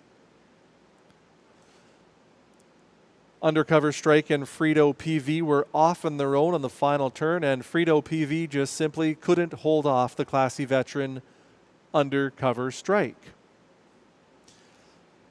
Certainly, Undercover Strike is formidable once again in here with the inside post position. He's a 6-time winner from 25 this season in his final year of racing. He just went over $800,000 in earnings, 56 career wins. He's got quite a resume, and he still looks great on the racetrack. However, tough to accept 3-5 at any time on any horse. If you are willing to go outside of that one, consider the 3 Frido PV. He had every opportunity, as I mentioned, to beat Undercover Strike a week ago. But Frido PV is one that is laden with talent as well, but has yet to find his best stride this season. He was not at his best when cutting the mile in his most recent. I'm suggesting, perhaps, if he sits in a hole, he might have more to offer in the final quarter, and thus 9-2 might be a square price on him.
The starter has called the field to the gate.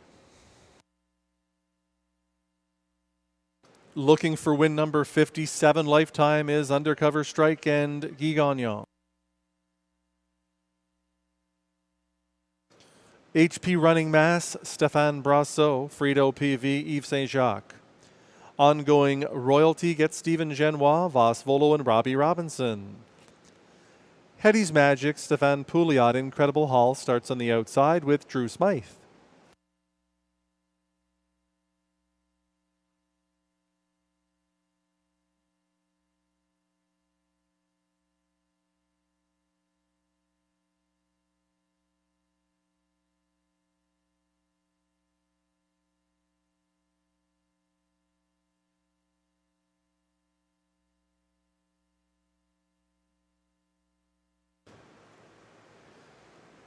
Trotters for the 6th into the backstretch.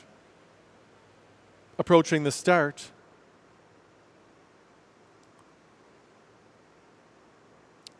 They're often trotting Undercover Strike right out to the lead.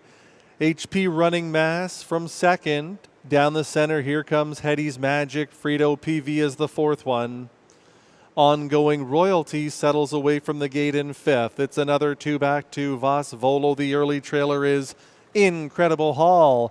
25 to 1 shot. Hetty's Magic has it by 2 lengths. How long will Undercover Strike sit 2nd? By an opening quarter of 28 and 4. Here comes Undercover Strike to reclaim the lead. Hetty's Magic is into the 2-hole. HP Running Mass sits 3rd. Frido PV is a fresh 4th. Ongoing Royalty in 5th. Next is Voss Volo, and Robinson pulls that one to the outside. And it's 2 back to Incredible Hall, who trails the field towards the half-mile station. They go. Undercover Strike in 59 seconds. Into the backstretch, Undercover Strike now by 2. From 2nd, Hetty's Magic, racing 3rd, HP Running Mass, and now here comes Frido PV. Saint-Jacques can wait no longer and is 4 lengths from the front and 3/8 of a mile to go. It's further back to Voss Volo. Next is Incredible Hall. Trailing the field after the break is Ongoing Royalty. 3/4 in 1:28 and 2, and they're on the final turn. Here comes Frido PV to engage Undercover Strike for the lead. Moving well up on the outside, getting closer is HP Running Mass with an 1/8 of a mile to go. Here comes Frido PV. Undercover Strike is not through. Neither is HP Running Mass, who is mowing them down. HP Running Mass comes right on past. A valiant try from Undercover Strike 2nd, Frido PV 3rd in 1:57 and 3.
Two HP Running Mass the winner, 1 Undercover Strike 2nd, 3 Frido PV 3rd, 6 Hetty's Magic 4th, 7 Incredible Hall was 5th, 2, 1, 3, 6, 7 your top 5 in race 6.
There's the winner of today's 6th race, number 2 HP Running Mass.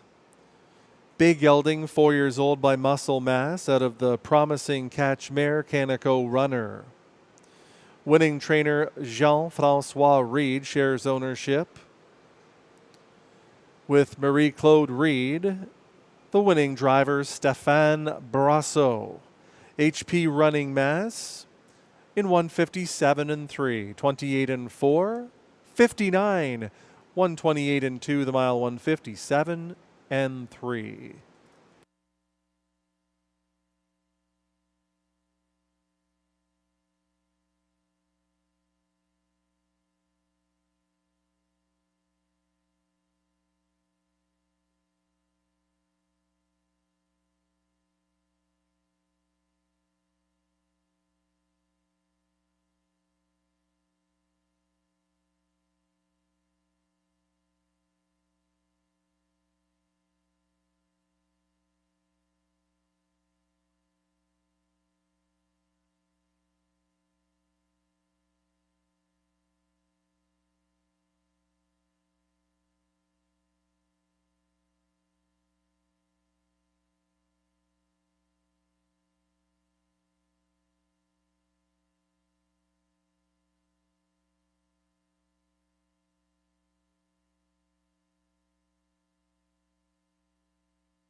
Two HP Running Mass, $12.45, $250. One Undercover Strike, $250, $210. Three Rideau PV, $210. 2-1 Exactor, $29.40. The dollar try, $213, $23.65. 20-cent Super High Five. The numbers 21367. The price $162.32.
Undercover Strike was second. HP Running Mass, the winner. Frido PV was third. Ongoing Royalty seventh. Voss Volo sixth. Hetty's Magic fourth. Incredible Hall fifth.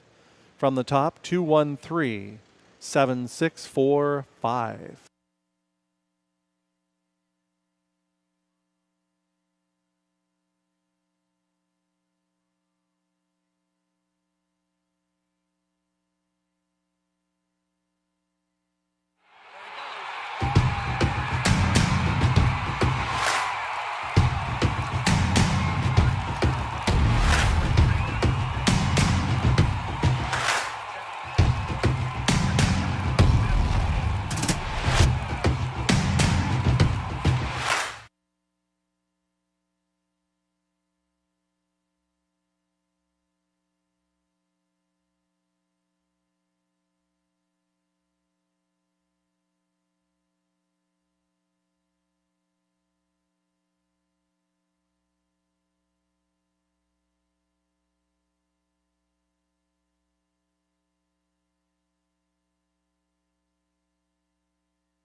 Hetty's Magic was claimed for $10,000 by Jamie Copley and Wayne Hutt for Mandy Archer, new trainer.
Introducing the Fillies and Mares on Post Parade for Race 7. Non-winners of 2 races are $25,000 lifetime. Non-winners of $2,000 last 5. It's an optional $15,000 claimer for non-winners of $35,000 lifetime.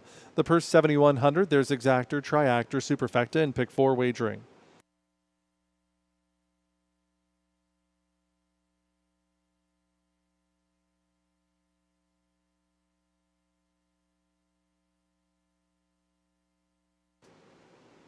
Here's the field. Lady Aquila, the 1, Claude Leroux's driving for Pierre Strasbourg, along with Stéphane Larocque. 2, Sports Icon, Sam Filion for Matt McDonald.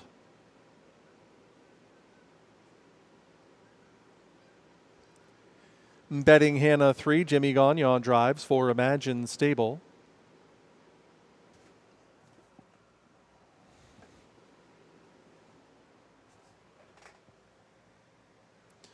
Sport a Lucky Star 4, Mike Healy driving for owner Kathy McBride.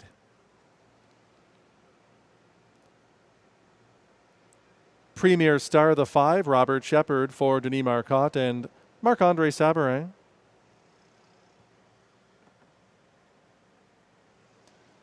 Watch My Honey Drip 6, Pascal Babrube for owner Michel LeBlanc.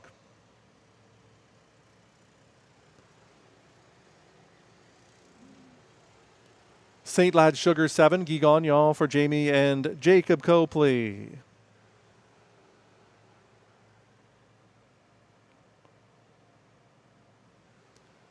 A Black Diamond is 8, Stéphane Brasseur for a Numbered Ontario Corporation and John McMillan.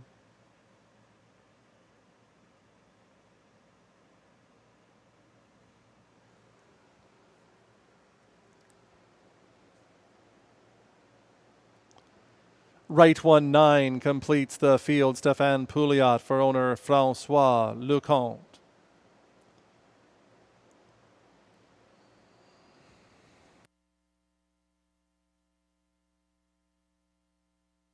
That's your field for race 7. Post time is 2 minutes away. Number 9, Right One, is the even money favorite. He's had a very good season. Her season's record of 154 is also her lifetime record. She's in a softer group here than what she's faced in recent weeks. I'm never a big fan of post position 9. I find that to be a very difficult starting position. She's going to be forced to come from at least a little ways behind, not saying she can't, but it just puts the driver in a tough spot when they can't control their own destiny. So I think that puts others in play, such as the 2 Sports Icon, the 5 Premier Star, 7 St. Lad's Sugar, or 8 Black Diamond.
Starting gate moves into position. This is your last chance to wager.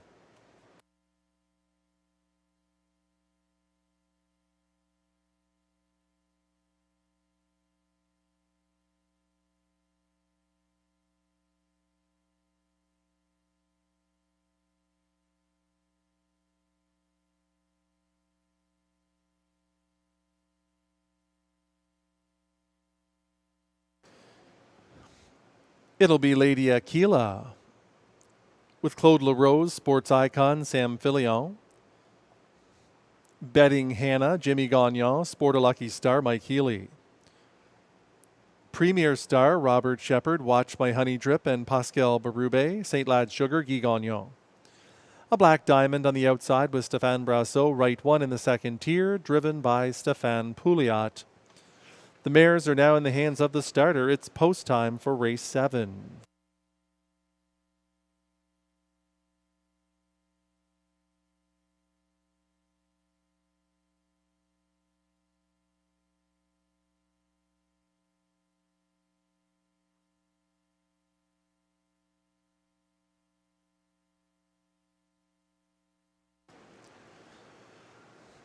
Mares for the 7th race are into the backstretch and approaching the start. They're often pacing. Betting Hannah out to the early lead. Sports Icon is into the 2-hole. Down the center comes Premier Star. Sport a Lucky Star shows up 4th. Lady Aquila 5th inside. Right One is in between pacers and forced to take back. Behind St. Lad's Sugar, it's 2 more to Watch My Honey Drip. A Black Diamond is the early trailer, about 12 off of the lead. The quarter is up in 27-3. They come in front of the grandstand. Samuel Fillion, Sports Icon, by 2. Tracking second, Betting Hannah. Third in line, Sport a Lucky Star.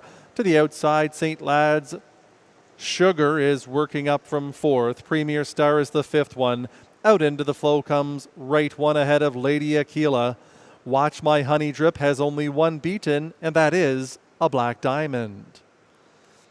Sports Icon at the half of 57 and 2. They're into the backstretch. Sports Icon on the lead. Second on the outside, St. Lad's Sugar at the rail. Third for Betting Hannah.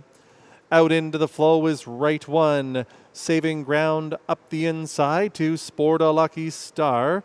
Next out to Watch My Honey Drip. Inside of her is Premier Star. A Black Diamond still 7 off of the lead. Lady Aquila trails the field 3/4, 125 and 3. And Sports Icon is sprinting clear. Sports Icon by 3. Now 4. Right One is on the scene in the 3 wide path. Watch My Honey Drip with an 1/8 of a mile to go. It's all Sports Icon. Sports Icon is cruising away from these with ease. Sports Icon by about 5. Going to win this one. Premier Star second. A Black Diamond third. Right One fourth and 154 and 4.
There's the winner of race 7, number 2, Sports Icon.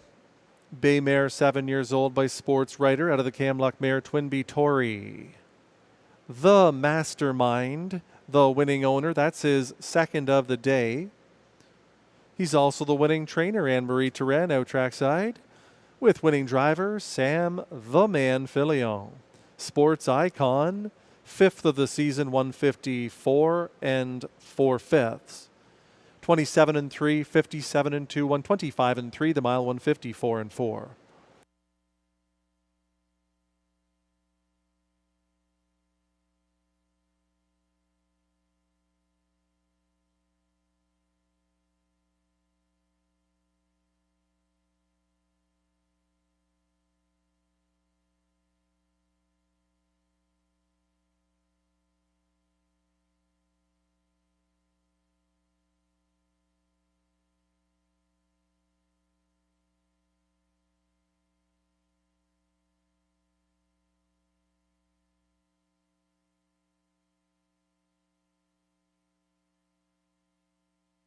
Race 7 is official.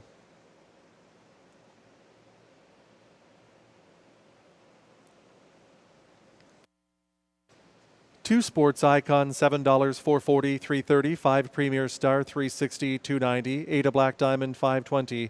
2.5 Exactor, $26.60. The Dollar Try, $258, $83.15. Dollar Super, $2.589.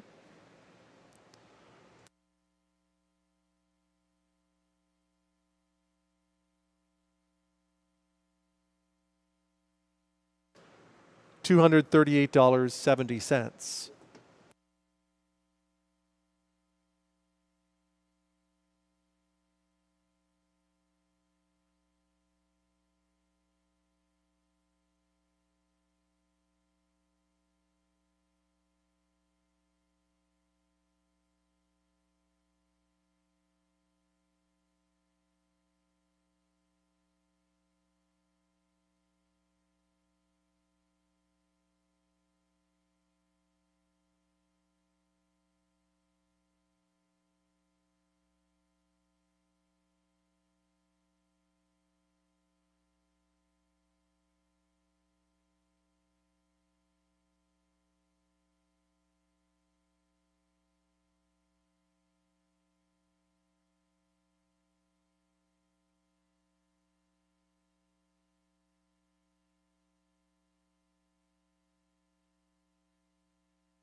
Lady Aquila was 5th, Sports Icon the winner, Betting Hannah was 8th, Sport a Lucky Star 9th, Premier Star 2nd, Watch My Honey Drip 6th, St. Lad's Sugar 7th, The Black Diamond 3rd, Right 1 4th. From the top down, 5 1 8 9 2 6 7 3 4.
Trotters for the 8th race coming out onto the track. Non-winners of 2 races or $20,000 lifetime. The purse $7,000. Exactor, Triactor, Superfecta, and Pick 3 wagering.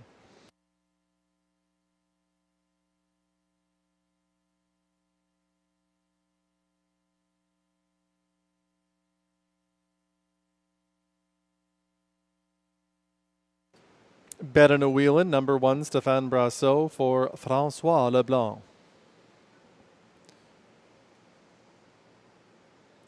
Joe Bava Hanover 2, Sam Filion for Ronald Charette.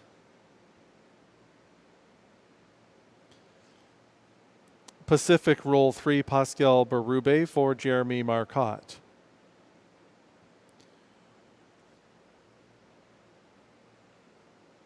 Four is Current Danger, Jimmy Gagnon for Michael Morocco.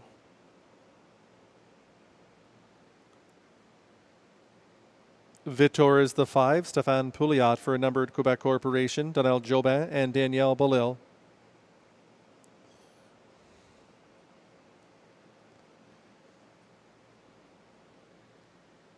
Six is The Wheel, Robert Shepard is the owner-driver. 7, Rolling in Clover, Guy Gagnon for co-owners Louis Latulippe and Bruno Blouin. That's your field for the 8th race. 2 minutes until post time.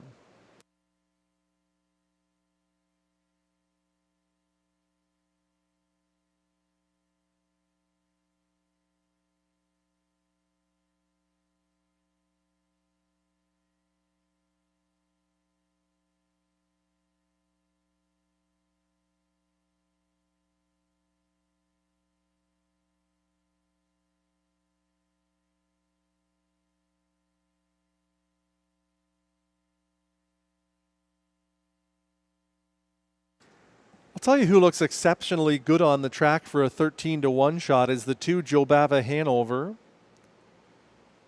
Samuel Filion really stretching this one out with a hard score down. Longest shot on the board, worth a small chance here, as he has shown some ability, and maybe he just needs to be rejuvenated.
The starting gate moves into position. This is your last chance to wager.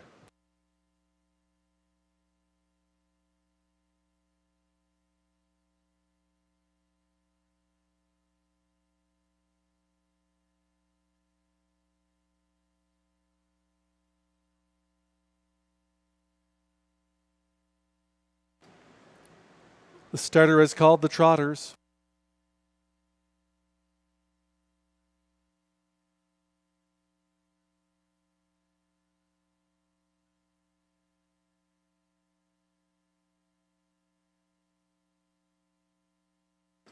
Moving in and lining up will be Bet on a Wheelin' with Stéphane Brasso, Joe Bava Hanover, Samuel Filion, Pacific Roll with Pascal Berube. Current Danger gets Jimmy Gagnon, Vitor, and Stéphane Pouliot. The Wheel at 6-5 with Robert Shepard.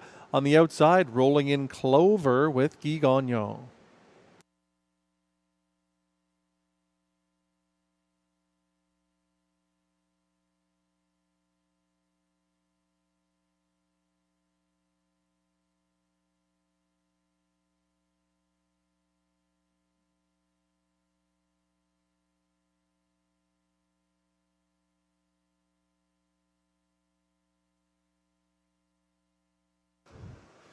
Trotters for the 8th race into the backstretch, picking up speed. The 6th, The Wheel, way back.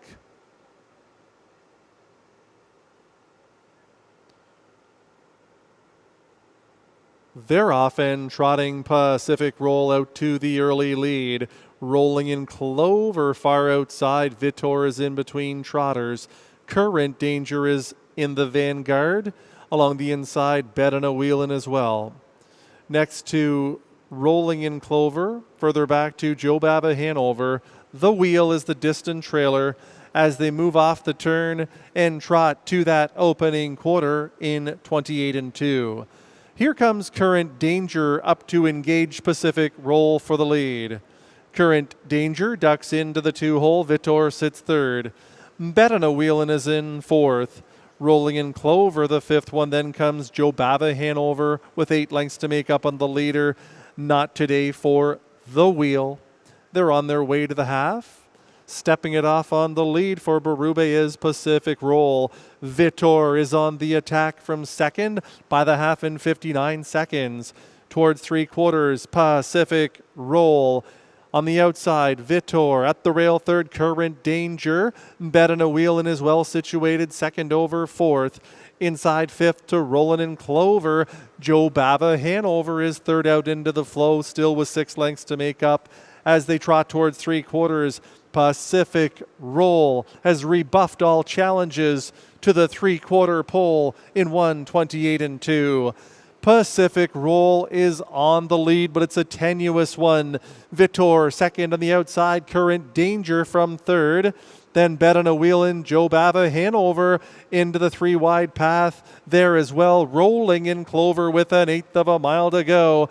Pacific Roll trying to go all the way. Vitor is on the outside, up the inside. Late trot for Rolling in Clover. Rolling in Clover moving well, but Pacific Roll holds on to win it. Rolling in Clover second, Current Danger third in 1:58-3.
The AGCO judges have launched an inquiry into this 8th race pertaining to the start of number 6, The Wheel.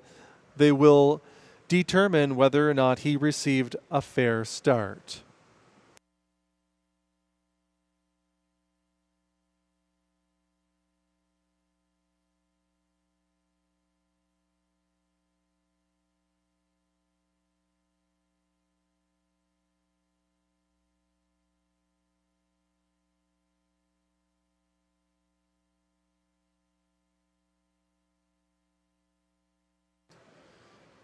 Returning to the winner's circle, the winner of the 8th race is number 3, Pacific Roll. A bay gelding, 3 years old, by Encore, out of the Great Pacific. Owned by Jeremy Marcotte, trained by Ben Wybear. Driven to victory by the drummer, Pascal Berube. Pacific Roll, 5th win of the year.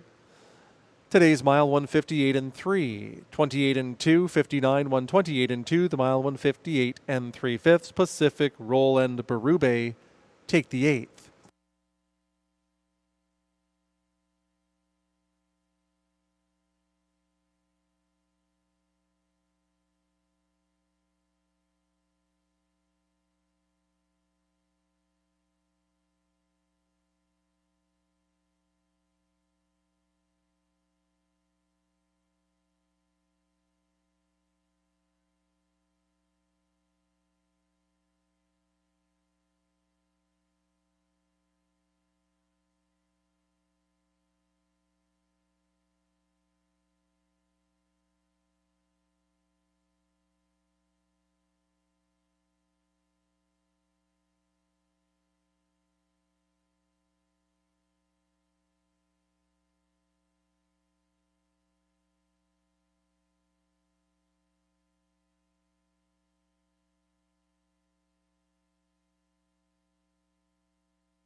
In addition to the inquiry regarding the start of the 6th, the wheel, there's an inquiry into the performance of number 7, Rolling in Clover, possibility of leaving the race course.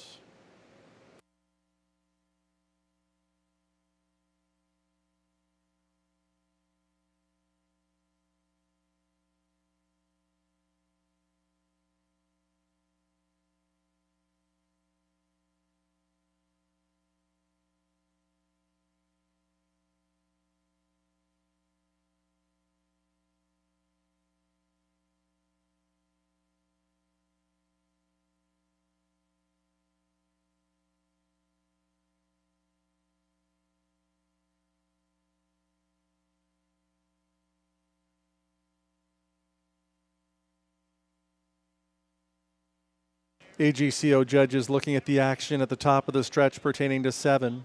Whether or not he left the racing strip, please hold all tickets.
Judges looking at 2 incidents in the 8th race, the start of the 6th, the wheel, and the performance of the 7, Rolling in Clover.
In terms of the inquiry regarding the 7, Rolling in Clover, there were no inner rail rule violations. Rolling in Clover finished 2nd and will remain 2nd.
As a result of the other inquiry, it has been determined that number 6, the wheel, had not reached the fair start pole when the word go was given. Therefore, he did not receive a fair start, and there will be a complete parimutuel refund on all tickets purchased involving number 6, the wheel, who has been refunded for not receiving a fair start.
3 Pacific roll $3, $2.20, $2.50, 7 Rolling in Clover $4.70, $4.20, 4 Current Danger $6, 3 7 Exactor $45.30, Dollar Try 374 $248.10, Dollar Super 3745 801.95.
Bet on a Wheelin' was 6 Joe Bavahan over 5th, Pacific Roll the winner, Current Danger 3rd, Vitor 4th. The Wheel did not finish, Rolling in Clover 2nd. From the top, 6 5 1 3 4 DNF 2. Up next, it's the Preferred Handicap with no changes.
Introducing the trotters and drivers on post parade for the 9th race. This is the preferred handicap for a purse of $10,500. There's exactor, triactor, late double, and superfecta wagering.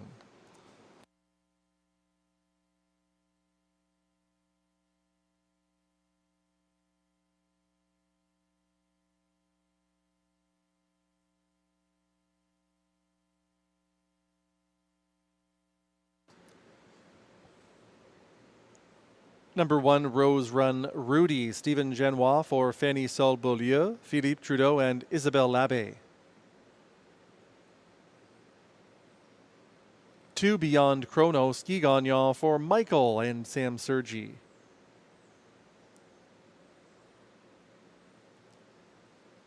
CrossFit is the 3, Jimmy Gagnon for Gordon McDonald and Christopher Boland.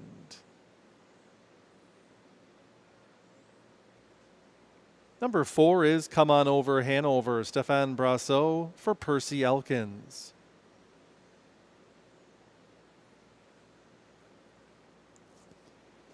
Raising Rusty the 5, Stéphane Pouliot for Numbered Quebec Corporation.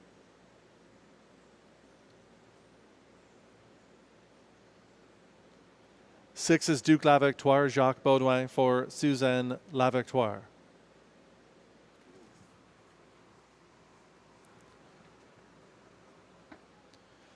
Black Tie Bash 7 completes the field. Robert Shepard owns and drives. That's your field for race 9 at 2 minutes to post time.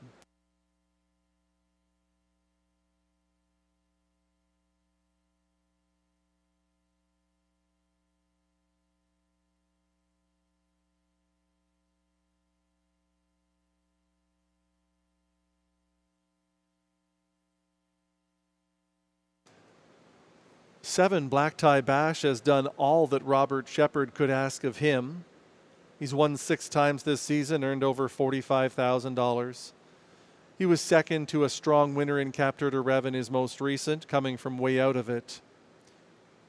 Capteur de Rev not in here. Neither is Ripped and Ready. That leaves Black Tie Bash as the dominant one in the 9th.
The starter has called the field to the gate. This is your last chance to wager.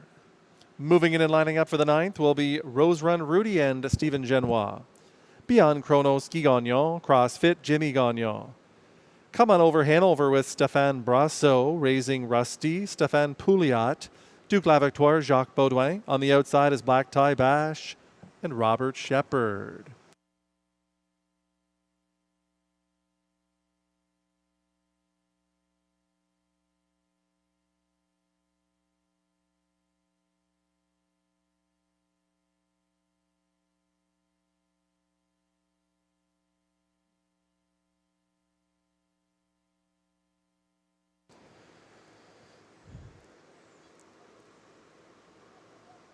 Preferred trotters for the 9th into the backstretch, approaching the start.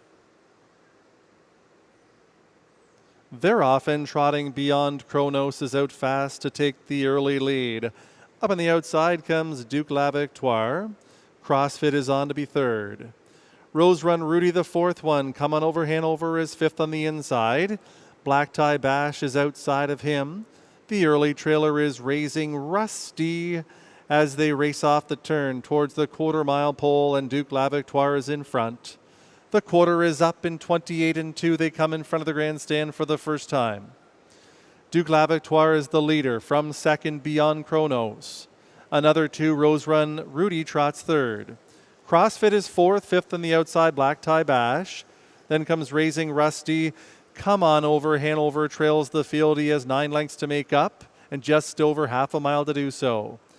Duke La Victoire fronts the field. Beyond Chronos in the pocket. A closer 3rd is Black Tie Bash, 58 seconds. Into the backstretch, Duke La Victoire by 2 lengths. And now Black Tie Bash is taking closer order from second on the outside. Beyond Chronos is in 3rd, following cover Raising Rusty 4th. Rose Run Rudy is the 5th one. Come on over Hanover now with 5 lengths to make up. CrossFit trails the field. Towards 3/4 they go. Duke La Victoire, 3/4, 1:26 Duke La Victoire on the inside. Black Tie Bash is on the outside. Second over cover for Raising Rusty. Come on over Hanover comes 3 wide with 1/8 of a mile to go. Here comes Black Tie Bash to the lead. From second, Duke La Victoire down the center. Come on over Hanover, up the inside Beyond Chronos. Raising Rusty between any one of 5, but it's Duke La Victoire in front in 1:56-2.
In the 5-way photo, it was number 6, Duke La Victoire, the winner. 3 CrossFit second, 5 Raising Rusty third, 2 Beyond Chronos fourth.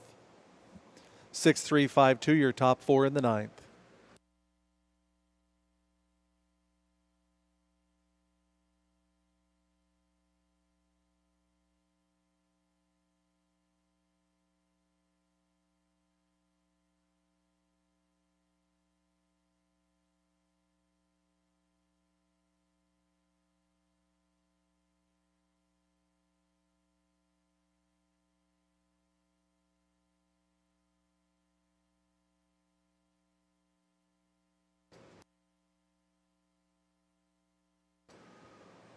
There's the winner of the 9th race, number 6, Duke La Victoire. Roan Gelding, 4 years old, by Royalty for Life. Out of Cadabra La Victoire by Cadabra, Suzanne La Victoire, the winning owner, bred by Eddie Van der Veer. Andre Lachance, the winning trainer, driven to victory by Jacques Baudouin. Duke La Victoire in 156 and 2. 6th win from 11 starts this season. 28 and 2, 58, 126 and 3, the mile 156 and 2.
The 9th is official.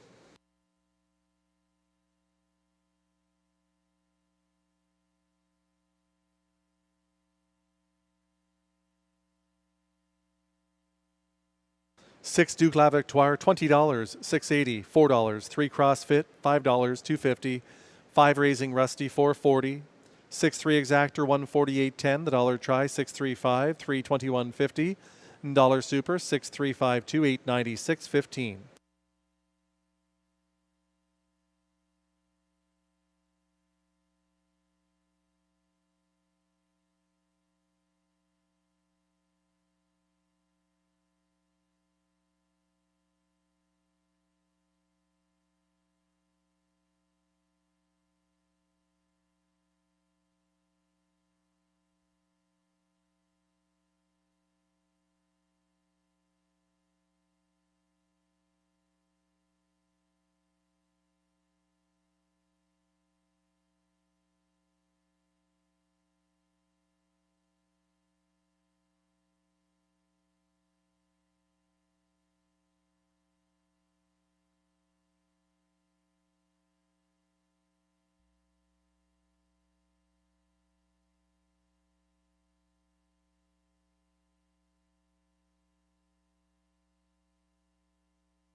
Rose Run Broody 7th, Beyond Chronos 4th, CrossFit 2nd, Come On Over Hanover 5th, Raising Rusty 3rd, Duke La Victoire the winner, Black Tie Bash 6th, From the Top Down 7-4-2, 5-3-1-6.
Introducing the field on parade for the 10th and final fillies and mares non-winners of $40,000 lifetime. Non-winners of $6,000 last 5. It's an optional $15,000 claimer. The purse $7,200. There's Exactor, Triactor, and High Five Wagering.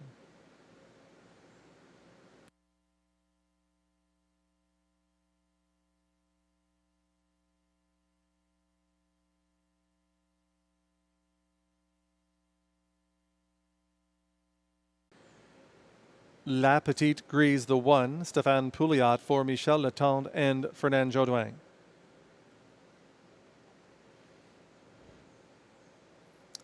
Perfect Dalliance 2, Stéphane Brassot for Kathy McBride.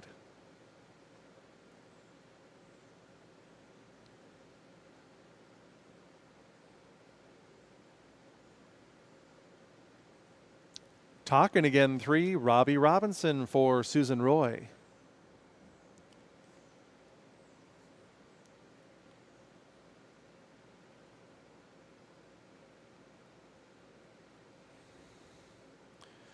Four is Clodagh Bayema, Jimmy Gagnon for Limco Incorporated.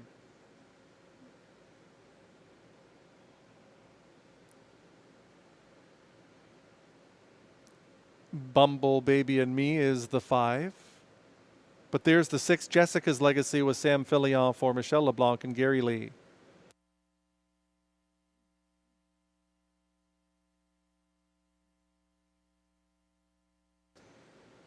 There's the 5, Bumble Baby and Me, Stephen Genois for Fanny Saul-Beaulieu, Philippe Trudeau and Isabelle Labbé.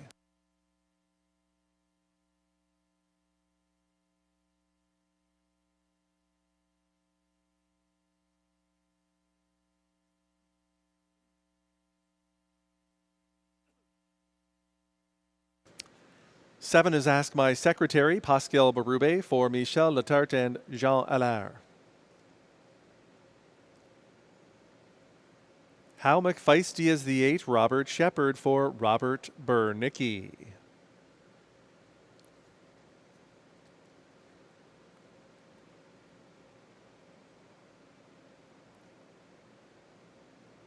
Number 9, Beach Journey gets Guy Gagnon for co-owner Frederic Gagnon.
Number 1, La Petite Grise has returned to the paddock. Mutual wagering windows remain open on race 10.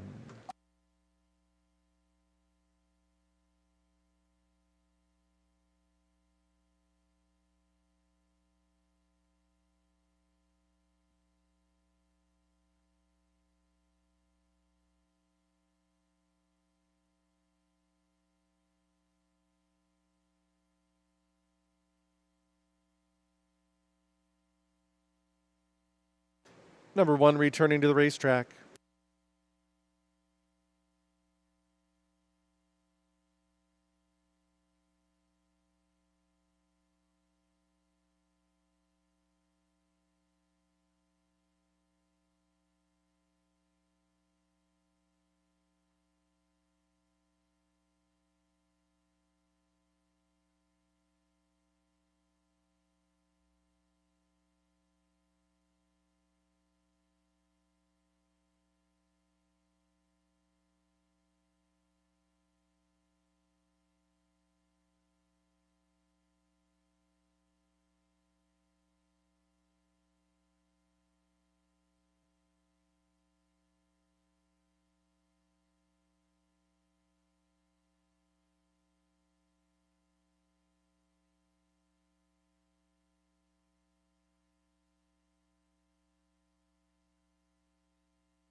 It'll be La Petite Grise and Stéphane Pouliot, Perfect Alliance, Stéphane Brassot, Talkin' Again, Robbie Robinson, Claude Mbayema, Jimmy Gagnon.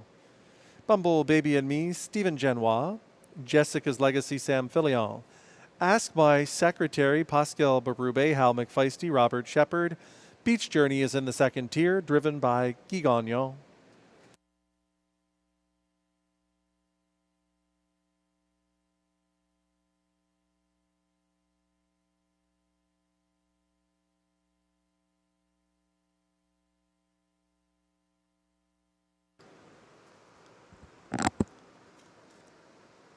Starting gate swings into the backstretch for the final time tonight. It's the Robbie D'Alessandro pace, and they're at the start.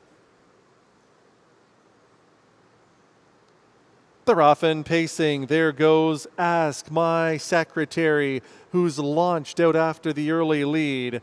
Talkin' Again closer to the inside in between pacers. Claude Mbayema, La Petite Grise is along the inside in fourth.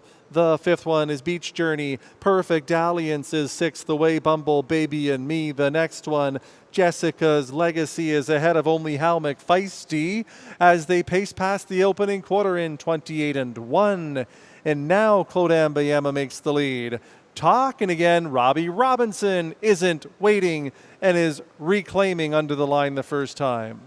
La Petite Grise is there in third. Well situated fourth for Ask My Secretary. Beach Journey starts to the outside fifth. Perfect Alliance is sixth out into the flow, saving some ground. Bumble, Baby, and Me. Up the inside is Hal McFeisty. Outside of her is Jessica's Legacy.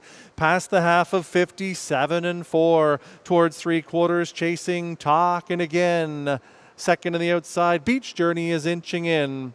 Claude Mbayema from third. Gapping in the cover, Perfect Alliance fourth. She needs to pick it up ahead of La Petite Grise. Desperate for racing room is Ask My Secretary, Bumble Baby and Me. Then comes Hal McFeisty out the back door. Jessica's Legacy. Three quarters, 125-3. They're slugging it out in the final turn. Talkin' Again on the inside. Beach Journey is on the outside. These two have pulled away by 5 with an eighth of a mile to go. Beach Journey or Talkin' Again. They're in a private match race coming for the payoff. Talkin' Again, Beach Journey, Talkin' Again or Beach Journey. It's Beach Journey to win over a stubborn Talkin' Again. Ask My Secretary shook loose late for third, the mile 154-2.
Seth McLeod leads number 9 Beach Journey into the winner's circle. She's a bay mare, 6 years old, by Net 10 Eom out of Diva de Jour by Admiral's Galley. Winning trainer, driver Guy Gagnon, co-owns with son Frederic Gagnon. Beach Journey to victory for the 10th time this season, the mile 154 and 2. 28 and 1, 57 and 4, 125 and 3, the mile 154 and 2/5.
Nine Beach Journey paid $460, $280, $210, 3 Talkin' Again, $390, $290, 7 Ask My Secretary, $290, the exactor of 9 and 3, $33.60.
Here's the 10th race finish order. La Petite Grise was 4th, Perfect Dalian 6th, Talkin' Again 2nd, Claude Mbayama 7th, Bumble Baby and Me 9th. Jessica's Legacy was 8th, Ask My Secretary 3rd. How McFeisty 5th, Beach Journey the winner. From the top, 4, 6, 2, 7, 9, 8, 3, 5, 1. And that concludes tonight's program of racing from Rideau Carleton, reminding you live racing resumes Sunday evening with a 6:30 first post time. We have a guest track announcer Sunday night. It will be Adam Muntaugh. We'd like to thank you for joining us tonight for our 10-race program. On behalf of the Horseman management and staff, I'm John McMillan saying good night, and please drive safely on your way home.